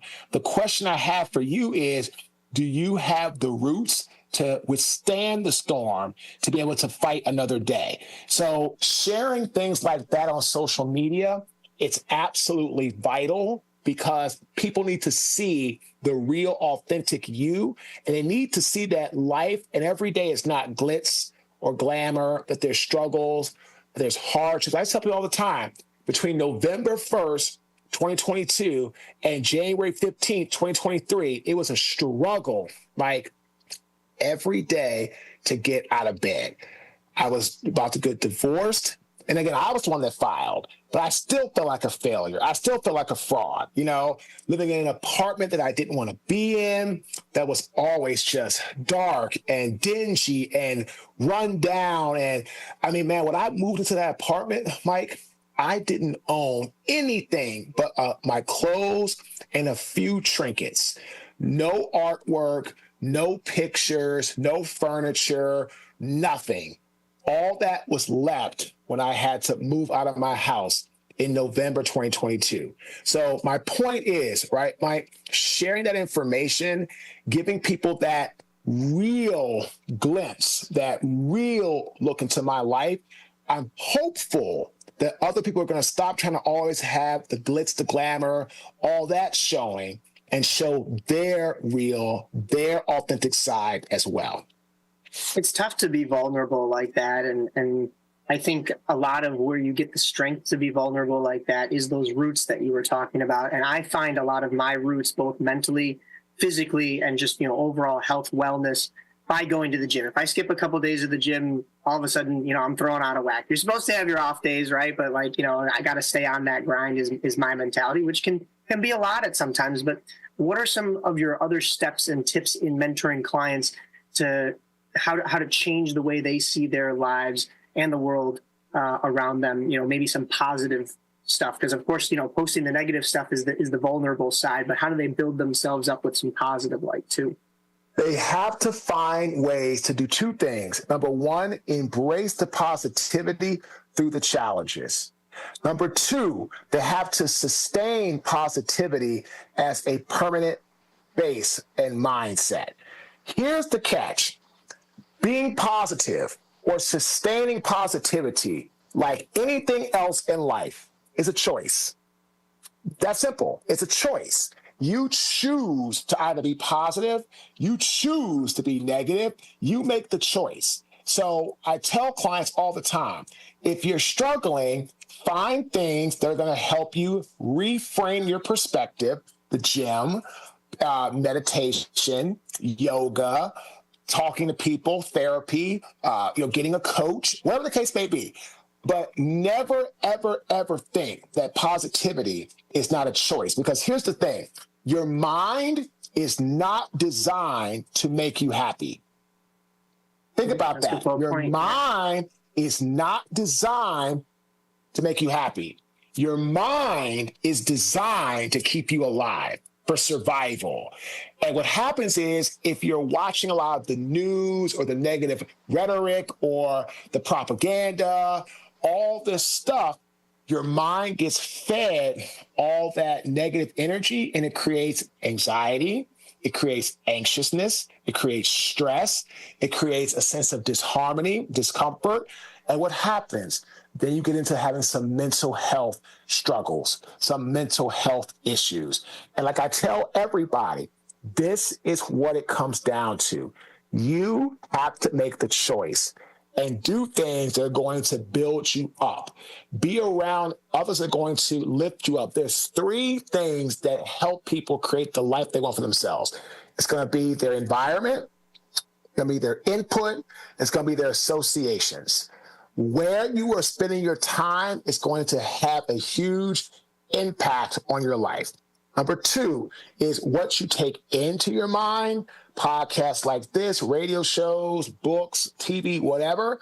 If it's positive, it's going to create a positive narrative. If it's negative, you're going to have a negative narrative. It's that simple. And then associations. Are the people you are around, are they cheering for you when your back is turned? Are they saying great things about you when the lights are out? For example, I was telling my girlfriend how I was going to do this show tonight because Dennis Green, or Sonar, as you know him by, he is the guy that allowed me to do the podcast after I broke off from the NFL alumni, who are great people, great group, love them to death, but there was some things happening with them, so they had to make a decision. But Dennis allowed me to continue the podcast, and now I work with Ben on our podcast every week. And anytime Dennis asked me to do something, that's how I met you all. So when you ask me to do something, it's like Dennis asking me to do something. So that's the type of people you want around you. I talk good about all my friends. I talk good about anybody in my circle, whether they're in my presence or they're not. And that's what you want from the people that you are around. Talk good about you when you're in their presence and when you're not. It is a struggle because, I'm sure players like yourself that have, played at that level and know a lot of people. And then, in broadcasting and in media, we get this gigantic circle, but it's hard to narrow that circle because you want to be friends with everybody, but not everybody's going to be friends with you. And then when like you said, if you turn your back, are they talking bad about you? So it's a struggle to kind of keep that at a healthy balance. But also you talked about Sonar and Ben, great people and amazing people to work with, of course, at WRMN. You are listening to AM 1410 WRMN's On the Rise with myself and special guest Marques Ogden. We have a question here from our co-host Brandon Combs, who couldn't make it to this recording, but he wanted to know, what steps did you witness as a player that the league took to help players deal with their mental health? You talked a little bit about them not really having that set up at the time, but what changes do you believe that they need to make going forward? Well, I'll tell you what, they've made therapists much more accessible to players today. So therapists were always accessible when we were playing, but it was more if you were having a hardship. Like, for example, when Jonathan and I lost our father in 2006, the Ravens gave us therapy for a year where Janice, who was an amazing therapist, would go to Jonathan's home and she would come to my home and she worked with us every week for a year. And the Ravens made that possible. And now every team has that setup where players can get the type of help or the type of, attention that they need from therapists, regardless if they're doing good, doing bad, any of that stuff, right? They're just always there. And that, my friend, is huge because that's what these guys need, right? Because there's a lot of pressure to be an NFL athlete, to be at the best of your game always, to be the best of the best, to be in front of 80 to 100,000 people playing on Sundays, or millions if you're playing, on a primetime game, or in the Super Bowl where you got, 50 million people watching you, all these things. It's a lot. So again, it's great that the NFL has made it where therapists are much more available to players. And this way, if guys are having good days, bad days, or indifferent, before they have treacherous days or they have these really negative thoughts, they can speak to somebody and it's not taboo like it might have been when we were playing. I won't say it was taboo while we were playing, but it wasn't as encouraged, shall I say, unless something was really wrong with you, versus today, it's a lot more encouraged just so you know it's there as a nice precaution. Definitely. With all the proposals, this is also from Brandon, to add games in the NFL and games almost every day of the week and all the travel, do you believe the notion of quote-unquote player safety is really a concern for the league as well? The league is always concerned about their players, always. But the NFL is a business. So understand, when Amazon wants to pay more, $1 billion or something like that to stream their games, they're going to do it. When you get Amazon Prime and then you have what was that? Paramount now is streaming games.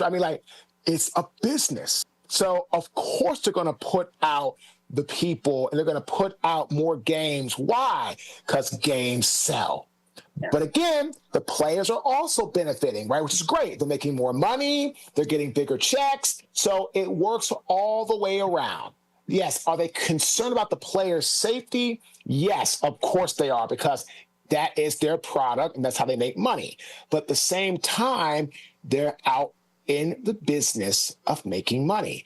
And with all the streaming happening, Peacock, Paramount, Amazon Prime, all this stuff, the NFL is going to make as much money as they can. Because, again, the players are getting, I mean, what was that? Brock Purdy got, what, $265 million or something like that? Or, these guys now getting, I mean, it's like guys are now getting, what was Josh Allen? 5 years, like, what, $280 million? $250 million guaranteed? I mean, come on, man. And the guy's great. I mean, he deserves to get paid. But how you pay that bill?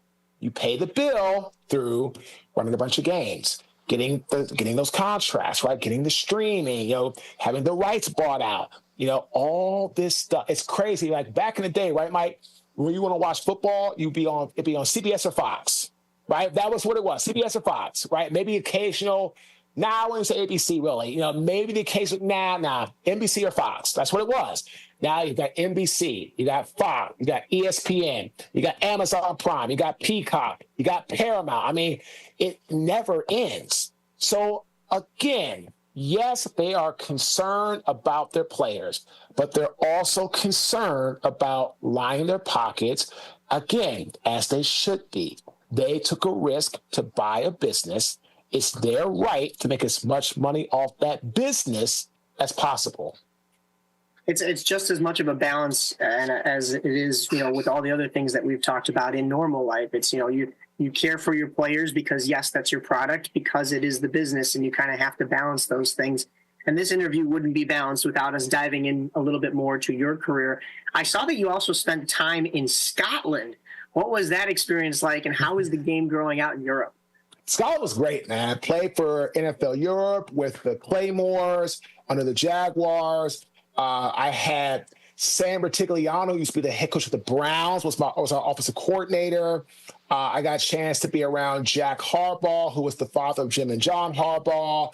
I had great coaches, great guys that I played against. So James Harrison was in the league at that time. I played against James a couple of times, who was fantastic. He was with the Dusseldorf Rheinfire. And again, he's a Hall of Fame football player, in my opinion. There was just a lot of great talent there in that through the NFL Europe. So it was great.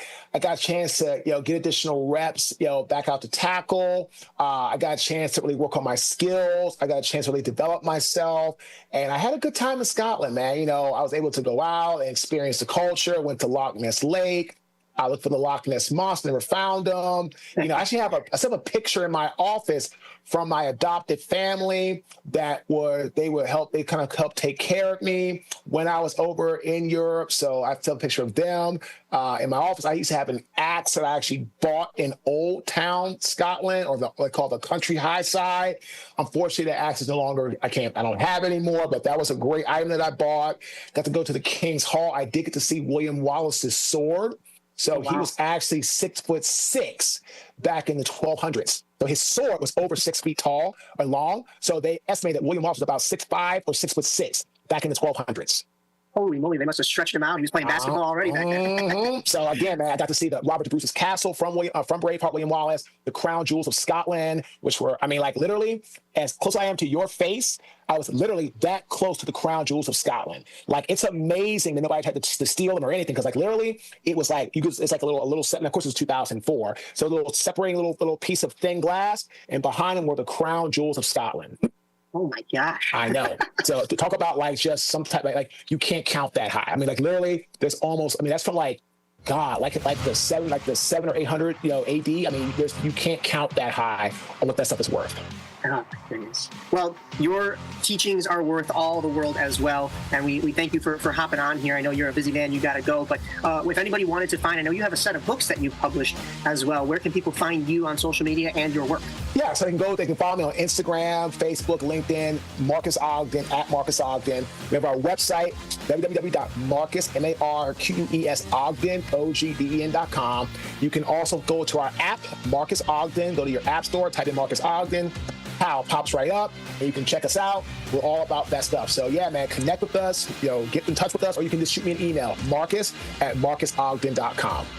That's awesome, man. I really appreciate all of your hard work in this field. It's really important to me, keeping that positive attitude, that glass half full mindset, and we appreciate it. We'll have to talk to you soon, and for all those, go find him and go find that podcast as well.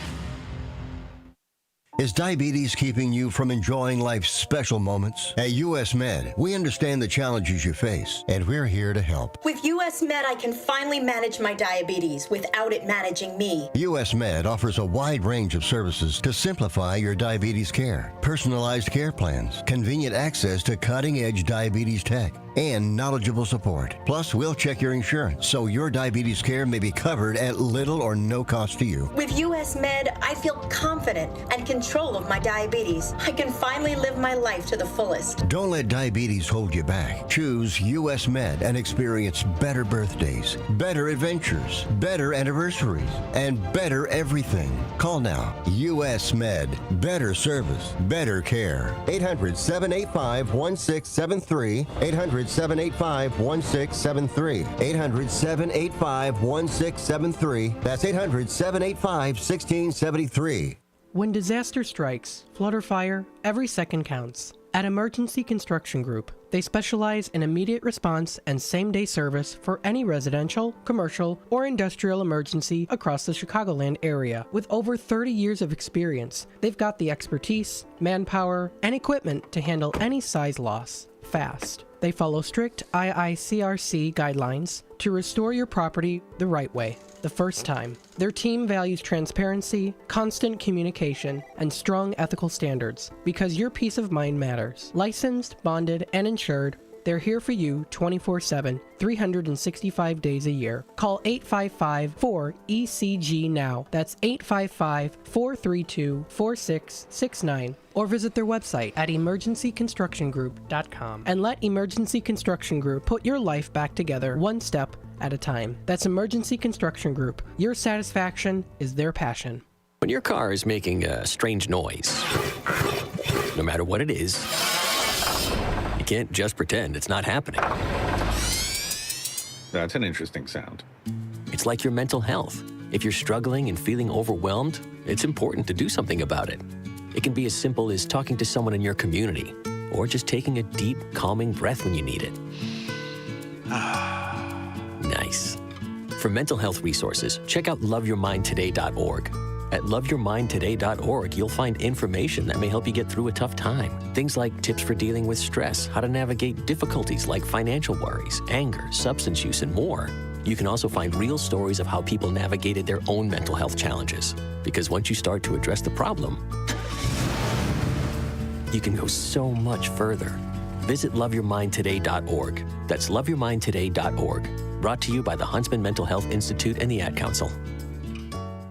Welcome to WRMN, your trusted voice in the Fox River Valley for over 75 years. We bring you fact-based news, good faith discussions, and entertainment that brings people together. From national headlines to local stories, WRMN is your home for thoughtful dialogue and community engagement. No matter the time of day, where you're listening from, or who you are always welcome here. Thanks for making us a part of your day. This is the Talk of the Town, WRMN. Join your co-hosts Mike Tooman and Paul Burvitt on our weekly radio hour, Chief Guard of the Republic, where we talk about all things national security, defense, personal security, safety, and dealing with law enforcement situations. Call in 847-931-1410. Ask us questions. We will get you answers. Every week, Saturday, noon to 1 on 1410 AM WRMN Elgin. Streaming on WRMN1410.com. Chat with us on WRMN's YouTube live channel.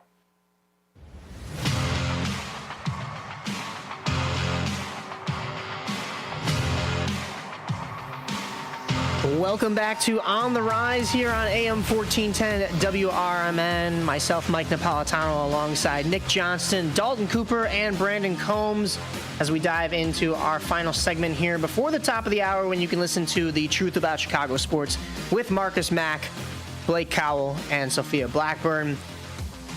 Gentlemen, we are in the full swing of conference finals here on both the NBA and NHL side of things. First up, the NBA playoffs.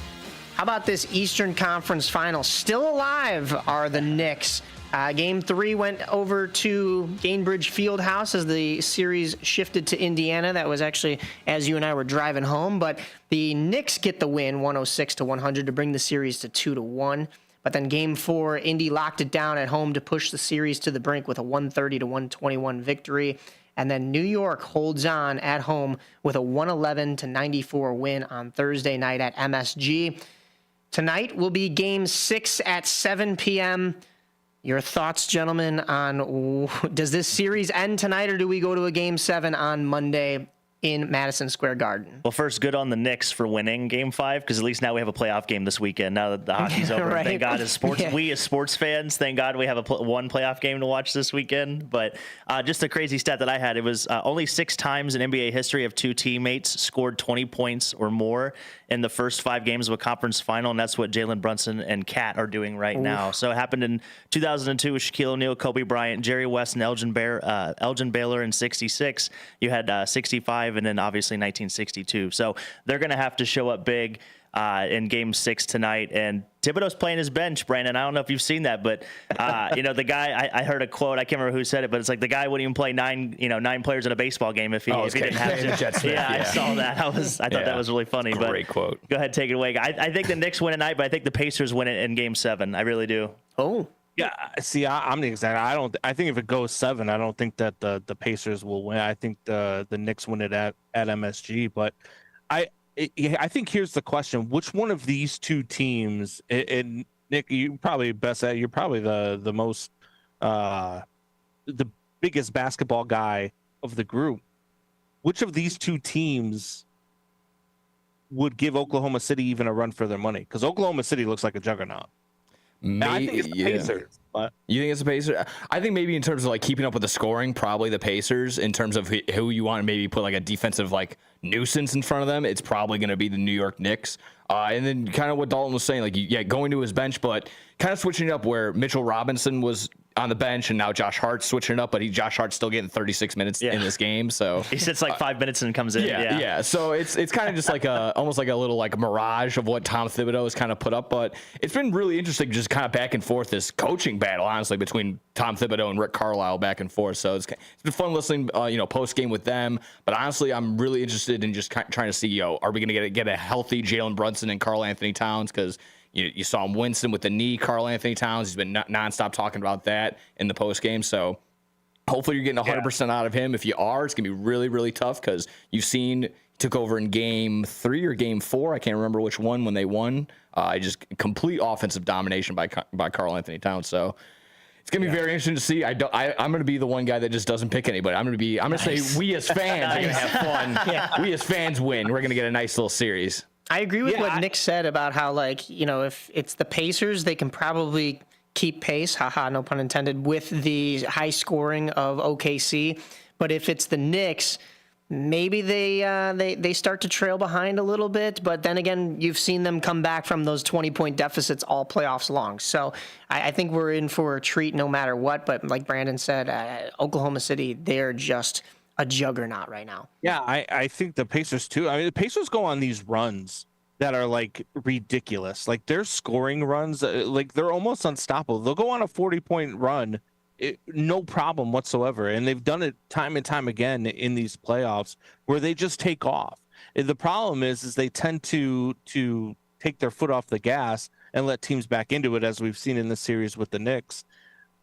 I think that the Pacers, when it comes to scoring, I think we're going to see some high-scoring games in the finals. I just think the Pacers are a better match for Oklahoma City, and I think that the Pacers and the Thunder are really probably the better watch than the Knicks and the Thunder would be. I think the Thunder would take the Knicks in. I almost think it's going to be some under. I think if you see the Knicks in the finals, I think you're going to see some under games because the Thunder and the Knicks are tied. We're the only 2 teams tied to hold opponents under 100 points, and they've done that 6 times each. So you don't see that very frequently anymore in the NBA. It's everybody scoring 120, 130. So those 2 defensive prowess teams, especially Oklahoma City. And I mean, you see it in this series. The Knicks have to win kind of in a nitty-gritty way. They got to slow the game down. They got to make it a little bit ugly. So I almost think that leans more toward the unders if those 2 teams do meet in the finals. But we'll see. We'll definitely find out. Oh, it's going to be a rock fight. Right. It's going to look like March all over again. Yeah. Well, we've been talking about the East, and yet we've still been talking about the Thunder because they have just been that dominant, that good. They dispatched the Timberwolves in 5 games, a 4-1 series. I mean, the Timberwolves scored 9 points in the first quarter of Game 5. Yeah, that's just been how started off hot. They had the first 3-pointer. Yeah, right. Yeah, kind of the peak after that. My Timberwolves did not show up to play, and I claim them just because I've loved them for a while now. Anthony Edwards, as much as I would love for him to be the face of the league, unfortunately, it kind of is Shai Gilgeous-Alexander until further notice. I agree with Charles Barkley. What ESPN's kind of trying to hand Anthony Edwards the face of the league. Shai Gilgeous-Alexander has taken it. And they've taken it so dominantly. And again, I kind of agreeing with just kind of this narrative around the internet. Just this might be the worst Thunder team considering all the picks that they're going to have over the next 5-10 years. So 100%. It's going to be absolutely just crazy. It's going to be really hard for this whoever comes out of this Eastern Conference Finals, because they're just going to beat the tar out of each other, and the Thunder are just going to be like, all right, we're just going to put our feet up for the next week. Yeah, rest versus rust is back on the clock. Yeah, I thought it was funny when you said it's a rock fight, because I think you're kind of like throwing a rock at a pine tree. That's what it feels like with the That pine tree might move. You never know. Yeah, a little piece of bark might fall off, but I don't know that you're going to be able to knock the tree over. You throw it at it enough times, Yeah, I just think Oklahoma City Thunder is just they're that team. I think our guy Grant Leader is going to be extremely happy in the next week or so when his Oklahoma City Thunder are taking down the title. But I think the Pacers, I really do think the Pacers give them a run for their money. I think they could win 2 games. I think they make it an interesting series, a 6-game series. I think the Knicks get swept. So either way, I think Oklahoma City's just walking away with this thing. A good argument we could have too, and we'll say this for a later date, but behind Giannis, who would be the second best player in the East? Would it be Jalen Brunson or Tyrese Halliburton? Right now, I think the talk has been Tyrese Halliburton, but maybe that's just because we heard it out in Indy. Well, he just laid an egg though in game 5. Yeah, so like I said, we'll save that for a later date, but just something to chew on, maybe something to chew on. We do have Grant Leader in the chat. He said maybe you guys could have a Thunder fan on the show to talk about the finals. Maybe we could, and maybe Grant and I have a little something up our sleeves for the finals. So you never know. Could be some more content here on AM 1410. WRMN's on the rise, but OKC opponents are shooting an NBA worst 42.5% against them in the postseason. That was a stat you had in here, Daulton. Oh, yeah. 6 times they've held teams under 100. So those unders might be hitting, as you said. But the unders were also hitting, unfortunately, for the Sky. And you guys have any last points about before we get into the WNBA? I was just going to slide in, again, just complimenting Shai Gilgeous-Alexander as much as we have. Not enough, kind of praise toward Chet Holmgren as well. Who's just again dominating. He's firing on all cylinders. Again, he's just a pest because he's 7'3" and he's shooting threes, blocking shots, making all the dunks. He's all over the place, and he's not even the best player on their team. Yeah, and I think SGA is the first NBA MVP to make the finals since Steph Curry in 2015, 2016. Wow. So it's been about a decade since we've seen that happen. That's an interesting stat as well. Well, the Sky, though, as I was jumping into, and actually before I even do that, just to kind of give you all where we're at here, the finals schedule has been set for the NBA for the championship. It will be, of course, whoever the Thunder are playing. Thursday, June 5th at 7:30 will be Game 1. Game 2 at 7 p.m. on June 8th. And then Wednesday, June 11th, a 7:30 start and a 7:30 start on Friday, June 13th for those first 4 confirmed games. And then, I'll give you 5, 6, and 7 if those are on the table later on. Yeah, those are all, of course, if necessary. But what is necessary for the Sky is to get their first win. They had a 91-78 loss last Sunday against the LA Sparks. Angel Reese had a high in points and rebounds with 13 and 12 respectively. They fell once again to the Phoenix Mercury 94-89. to bring their record to 0-4 to start the season. 89 was a team high in points through 4 games. That's not really what you want to see, although, it's a decent mark if you're holding teams on defense. But that wasn't the case in this one. But Thursday, the Sky came back home to Wintrust Arena to face the Dallas Wings. They got a 97-92 win. Camila Cardoso, 23 points. And Courtney Vandersloot, she set a franchise record for points and field goals. She finished with 13 points, 9 assists, and 4 steals. She moves past her wife Allie Quigley into first in franchise history with 3,728 points and 1,390 field goals. The Sky have games tonight in Dallas to face those same Wings. Saturday, June 7th against Indiana at 7 p.m. That will be on CBS. That'll be at the United Center. Unfortunately, though, Caitlin Clark will probably be ruled out for this one as she has an injury that just about a day ago was labeled as being out for 2 weeks. So don't expect to see Caitlin Clark in that matchup. But then Tuesday will be in New York to face the Liberty at 7 p.m. on ESPN, and Friday, June 13th at Atlanta to face the Dream at 6:30 p.m. on Ion Television. Both of your soccer teams this past week lost in 3-1 fashion. That was the Stars at SeatGeek Stadium against the Kansas City Current, a 3-1 loss. They have a bye this weekend. And then the Fire were at Yankee Stadium, actually, to face the New York City FC. They lost 3-1 as well. But before we run out of too much time here, we have a bunch of hockey notes to get to. Ladies and gentlemen, play Freebird because the United States are back up on top. The IIHF World Championships are coming home to America with a gold medal on this beautiful Tage Thompson goal in overtime. For Cooley, ahead to Thompson. Tage Thompson with Logan Cooley. Thompson in, shoots, scores! Tage Thompson, golden goal! And the United States has won the World Hockey Championship for the first time in 92 years. Golden goal indeed, as you heard from the Sportsnet broadcast there, as Tage Thompson, who was snuffed in the Four Nations face-off, was not added to the U.S. team, gets it done for the U.S. over at the World Championships. Daulton, it's been nearly a century since the U.S. won in this tournament. First time since 1933. So we've had a pretty good run, though, this year. I mean, this year for U.S. hockey, we had gold at the World Men's, we had gold at the World Juniors, U20 Men's, and then the Women's World. We had silver, obviously, in the Four Nations face-off and the U18 women, and then we had a bronze in U18 men. So USA Hockey's been on a good run, and we fully expect to see Tage Thompson at the Olympics next year. If he's not, I'm going to ride. He's arguably the best right-handed forward we have on the team. 1933? Yeah. I'm just hearing about this tournament now. It's either me or their advertising department. I don't know which one's worse. I don't know.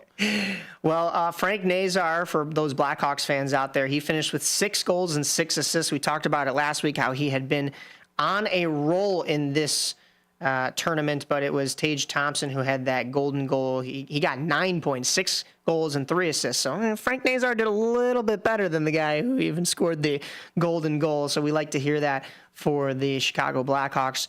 We mentioned Chicago Blackhawks named Jeff Blashill as their next head coach, but we also got a little bit of news in his assistants. He is going to be keeping Anders Sorensen as an assistant. And then also the Blackhawks announced that they will have a new coach in Rockford as well. Forgive me, I forget the name. I'm going to be looking that up on the fly as we go. But really nice tournament from Alex Vlasic as well. So Blackhawks fans have a lot to look forward to in the next couple of years. We can only hope. It can't get much worse, can it? I guess not, yeah. Jared Nightingale? Is that the... Jared Nightingale, yes, thank you. And he actually returns to the organization as he had a coaching stint here beforehand. So he'll be leading the development over in Rockford. Anders Sorensen will be staying up with the Chicago Blackhawks. So yeah, it says Nightingale, no stranger to the Ice Hogs organization, having played for them as a defenseman and served as their assistant coach. Exactly what you just said. Yeah. So I forgot that he had the player stint there as well. So very familiar with the Ice Hogs over there, and hopefully that'll bode well for this redeveloping Blackhawks team. For what it's worth, he last season led the South Carolina Stingrays to their best record in the ECHL. So yeah, nice. That's a pretty well noted ECHL franchise there as well. So he's probably a lot of the reason for that. We do have to get into the actual NHL that is going on right now, though. That would be the Eastern Conference Finals between the Florida Panthers and the Carolina Hurricanes. I don't think there was much surprise in this one. The Panthers take this series fairly easily with a 4-1 finish in 5 games. Carolina finally getting a win in the Eastern Conference Finals and not going 0 for 16. But 1 for 16 doesn't really bode well for them either. Only 10 Carolina players registered a point in the series. Florida had 16. Florida has 10 different players with 10 points. That's insane. Talk about depth, yeah. Yeah. Florida, 15 total goals from D-men in the postseason, and their overall shooting percentages in the series was 18.4, while Carolina's was 7.9. Talk about snuffing out a team and completely shutting down all offense. Bob was really good in this series. Yeah, Bob was amazing. He had a .935 save percentage and a 1.6 goals against per game. Arguably the best goalie in the world, wouldn't you say, Brandon? Yeah. Look, man, I was all about Mr. Jake Ottinger, and look, Edmonton just took it to him. I did not expect Edmonton to play the way that they played in that series. I mean, they looked really, really good.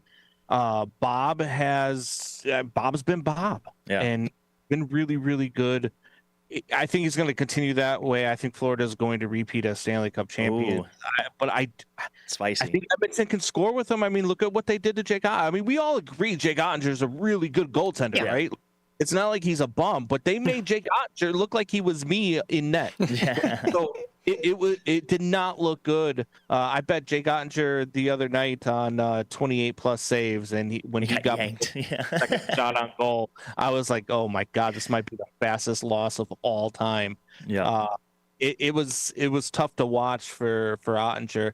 Did you see the clip where right after he gets pulled, he's sitting next to Ray Ferraro? Ray Ferraro as he's doing the interview, talking about how he got pulled and how bad he looked and how they had to make a change, and you could just see him like sitting there trying not to punch Ferraro in the face. Oh, Lord. Yeah. It was definitely tough. And Florida, by the way, is the 9th franchise in NHL history to make 3 straight Stanley Cup final appearances. And by the way, for the state of Florida, that is 6 straight trips to the finals between the Lightning and the Panthers. So Florida is now the official state of hockey, apparently. I guess so. Well, it's not Minnesota because we saw them get bounced as well. And, it's been a tough stretch for a lot of different Minnesota teams. We just talked about the Timberwolves, but they add I think it was 127 straight seasons without a championship appearance, I think, between all major sports in Minnesota. So tough watch. Someone did just put that compilation together. It was all the game losses of the Vikings losing in the NFC Championship, the Twins just getting obliterated by the Yankees and basically every single series. So Minnesota, that's tough. That's a tough one. On the Western Conference side of things, as we were just talking about Jake Ottinger and him getting pulled, of course, it was Casey DeSmith that relieved him in that Game 5. We also got some news, though, for Edmonton's side of things that Zach Hyman will be out for the remainder of the playoffs. He underwent surgery for a UBI. Or a wrist. Sustained in Game 4. That was Marchment with the hit. So his career high in hits for an 82-game season is 117. He has 109 hits in 14 games in this season's playoffs. Well, that, of course, ends now. But just a madman. That's insane. And it wasn't just the physicality that Edmonton brought to the table. It was also the scoring. After Jake Ottinger gets pulled, it's Casey DeSmith that has to try to stop the leak. And they can't when Connor McDavid goes on a breakaway in order to bring the lead back to Edmonton's side. Picked up by Hintz. Here's the shot, and it's off Ekholm and out. McDavid's going to break. Connor McDavid scores! A silencer here for Connor McDavid. Force, look at the smile going to the bench. It's the block by Ekholm that creates this chance. Dallas setting up for another good opportunity with Hintz with all kinds of pressure. And watch the way that McDavid uses that pressure to his advantage. As a scorer, you're coming in with all kinds of speed. It's a tough read for DeSmith. Pull it to the back end. As soon as you get DeSmith to go down, bang, right there, you pull it right back. You're not catching him in that foot race for the loose puck. That was courtesy of ESPN's broadcast, but McDavid, gentlemen, 141 career playoff points to Patrick Kane's 138, just to put it in Chicago perspective. McDavid has played 89 games to Kane's 143. Yeah, just sick. Sick. Wow. I like you explained it to me in Blackhawks terms. Yes, yeah. And Patrick Kane didn't even make the playoffs this year, so we're not even adding to that number at all. So leave Detroit. Anyways, I mean, that's insane. Since going down 0-2 to the Kings in round 1, Edmonton is 12-2 with a plus 26 goal differential. Yeah. Just that the harmonicas couldn't stop them. Nobody's got a chance. I mean, that was my question to my other group chat was like, could you imagine the world we'd be living in if Jim Hillier wasn't like a doofus? Because literally he literally let the Oilers come back on that. Like the Kings had that series in hand, and then a couple decisions here, a couple decisions there, and all of a sudden they're back in the Stanley Cup final. A bad challenge that you lose, that you end up giving up the goal on the penalty kill, and and then just and then just umbrelling in Game 4, literally just sitting back, letting Connor McDavid do his thing coming at you. And I mean, Edmonton, to Brandon's point earlier, they're scoring it well. 4 out of the top 5 point scorers in this postseason are Edmonton Oilers. You've got obviously McDavid, Draisaitl, then you've got Bouchard and Ryan Nugent-Hopkins. So literally Mikko Rantanen is the only man up there that is breaking up that Edmonton party. And he went, I think, 8 straight games without scoring a goal, Mikko Rantanen. So, yeah, definitely a tough look for the Stars. Yeah, I saw that that meme that was like the illusion of choice, and it was Mikko Rantanen, and it was the Carolina Hurricanes, who he was traded to at the deadline, and then he got traded to the Dallas Stars. And it was the same hallway, but split. And at the end, it was being down 3-1 and losing in 5 games in the East, in the conference finals. So either way you cut it, he would have been out in the same number of games. But this is the second pair of teams in the last 40 years to meet in the Stanley Cup final. The previous 2 teams were the Red Wings and the Penguins in 2008 and 2009. 2 third-place teams are facing off in a rematch. And because it is the rematch of last year, the Jaromir Jagr, the teammate making the Stanley Cup final trend continues. You put this question in here, so I know you know who it is. Do you know who it is, Brandon? What was the question? Who is Jaromir Jagr's teammate in this final? Because there's a 45-year streak of Jaromir Jagr connected to the Stanley Cup final by a teammate or just himself. Holy moly! Yeah. It's like the 5 connections of Kevin Bacon right there. Right, yeah. Deal. God. Is it Corey Perry? No. Alexander Barkov. Right? Yes. There's another one, right? Barkov. I'm like, And that's been the case for the last 3 years, as the Panthers have been in it for the last 3 years. And Corey Perry was a good guess, because Corey Perry has 227 playoff appearances or playoff games played. That's literally more than any other franchise in like the last 5 years or something like that. So that's just insane. And then the other fun stat I saw is this is the first Stanley Cup final that features 2 teams that neither one of them had home ice in any series leading up to the Stanley Cup final. That's insane. So because both teams are the 3 seed, they both finished 3rd in their division. Neither one of them ever had home ice advantage. And just fascinating how we got here. McDavid and Draisaitl combined for 51 points in this postseason so far, and we saw McDavid come away with the Conn Smythe Trophy for a lot of that reason last year, despite losing in the finals. If Brandon is correct and Bob repeats here with the Florida Panthers, do we see McDavid still getting that Conn Smythe, though, is the question. So we'll have to see.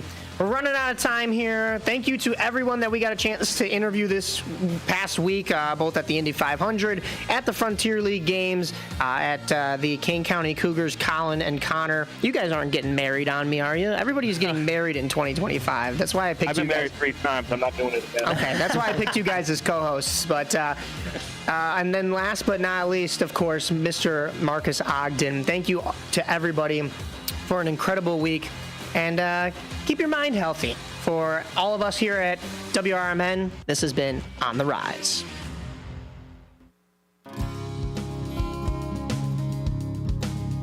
Here on WRMN AM 1410, we like to keep you informed and in tune to what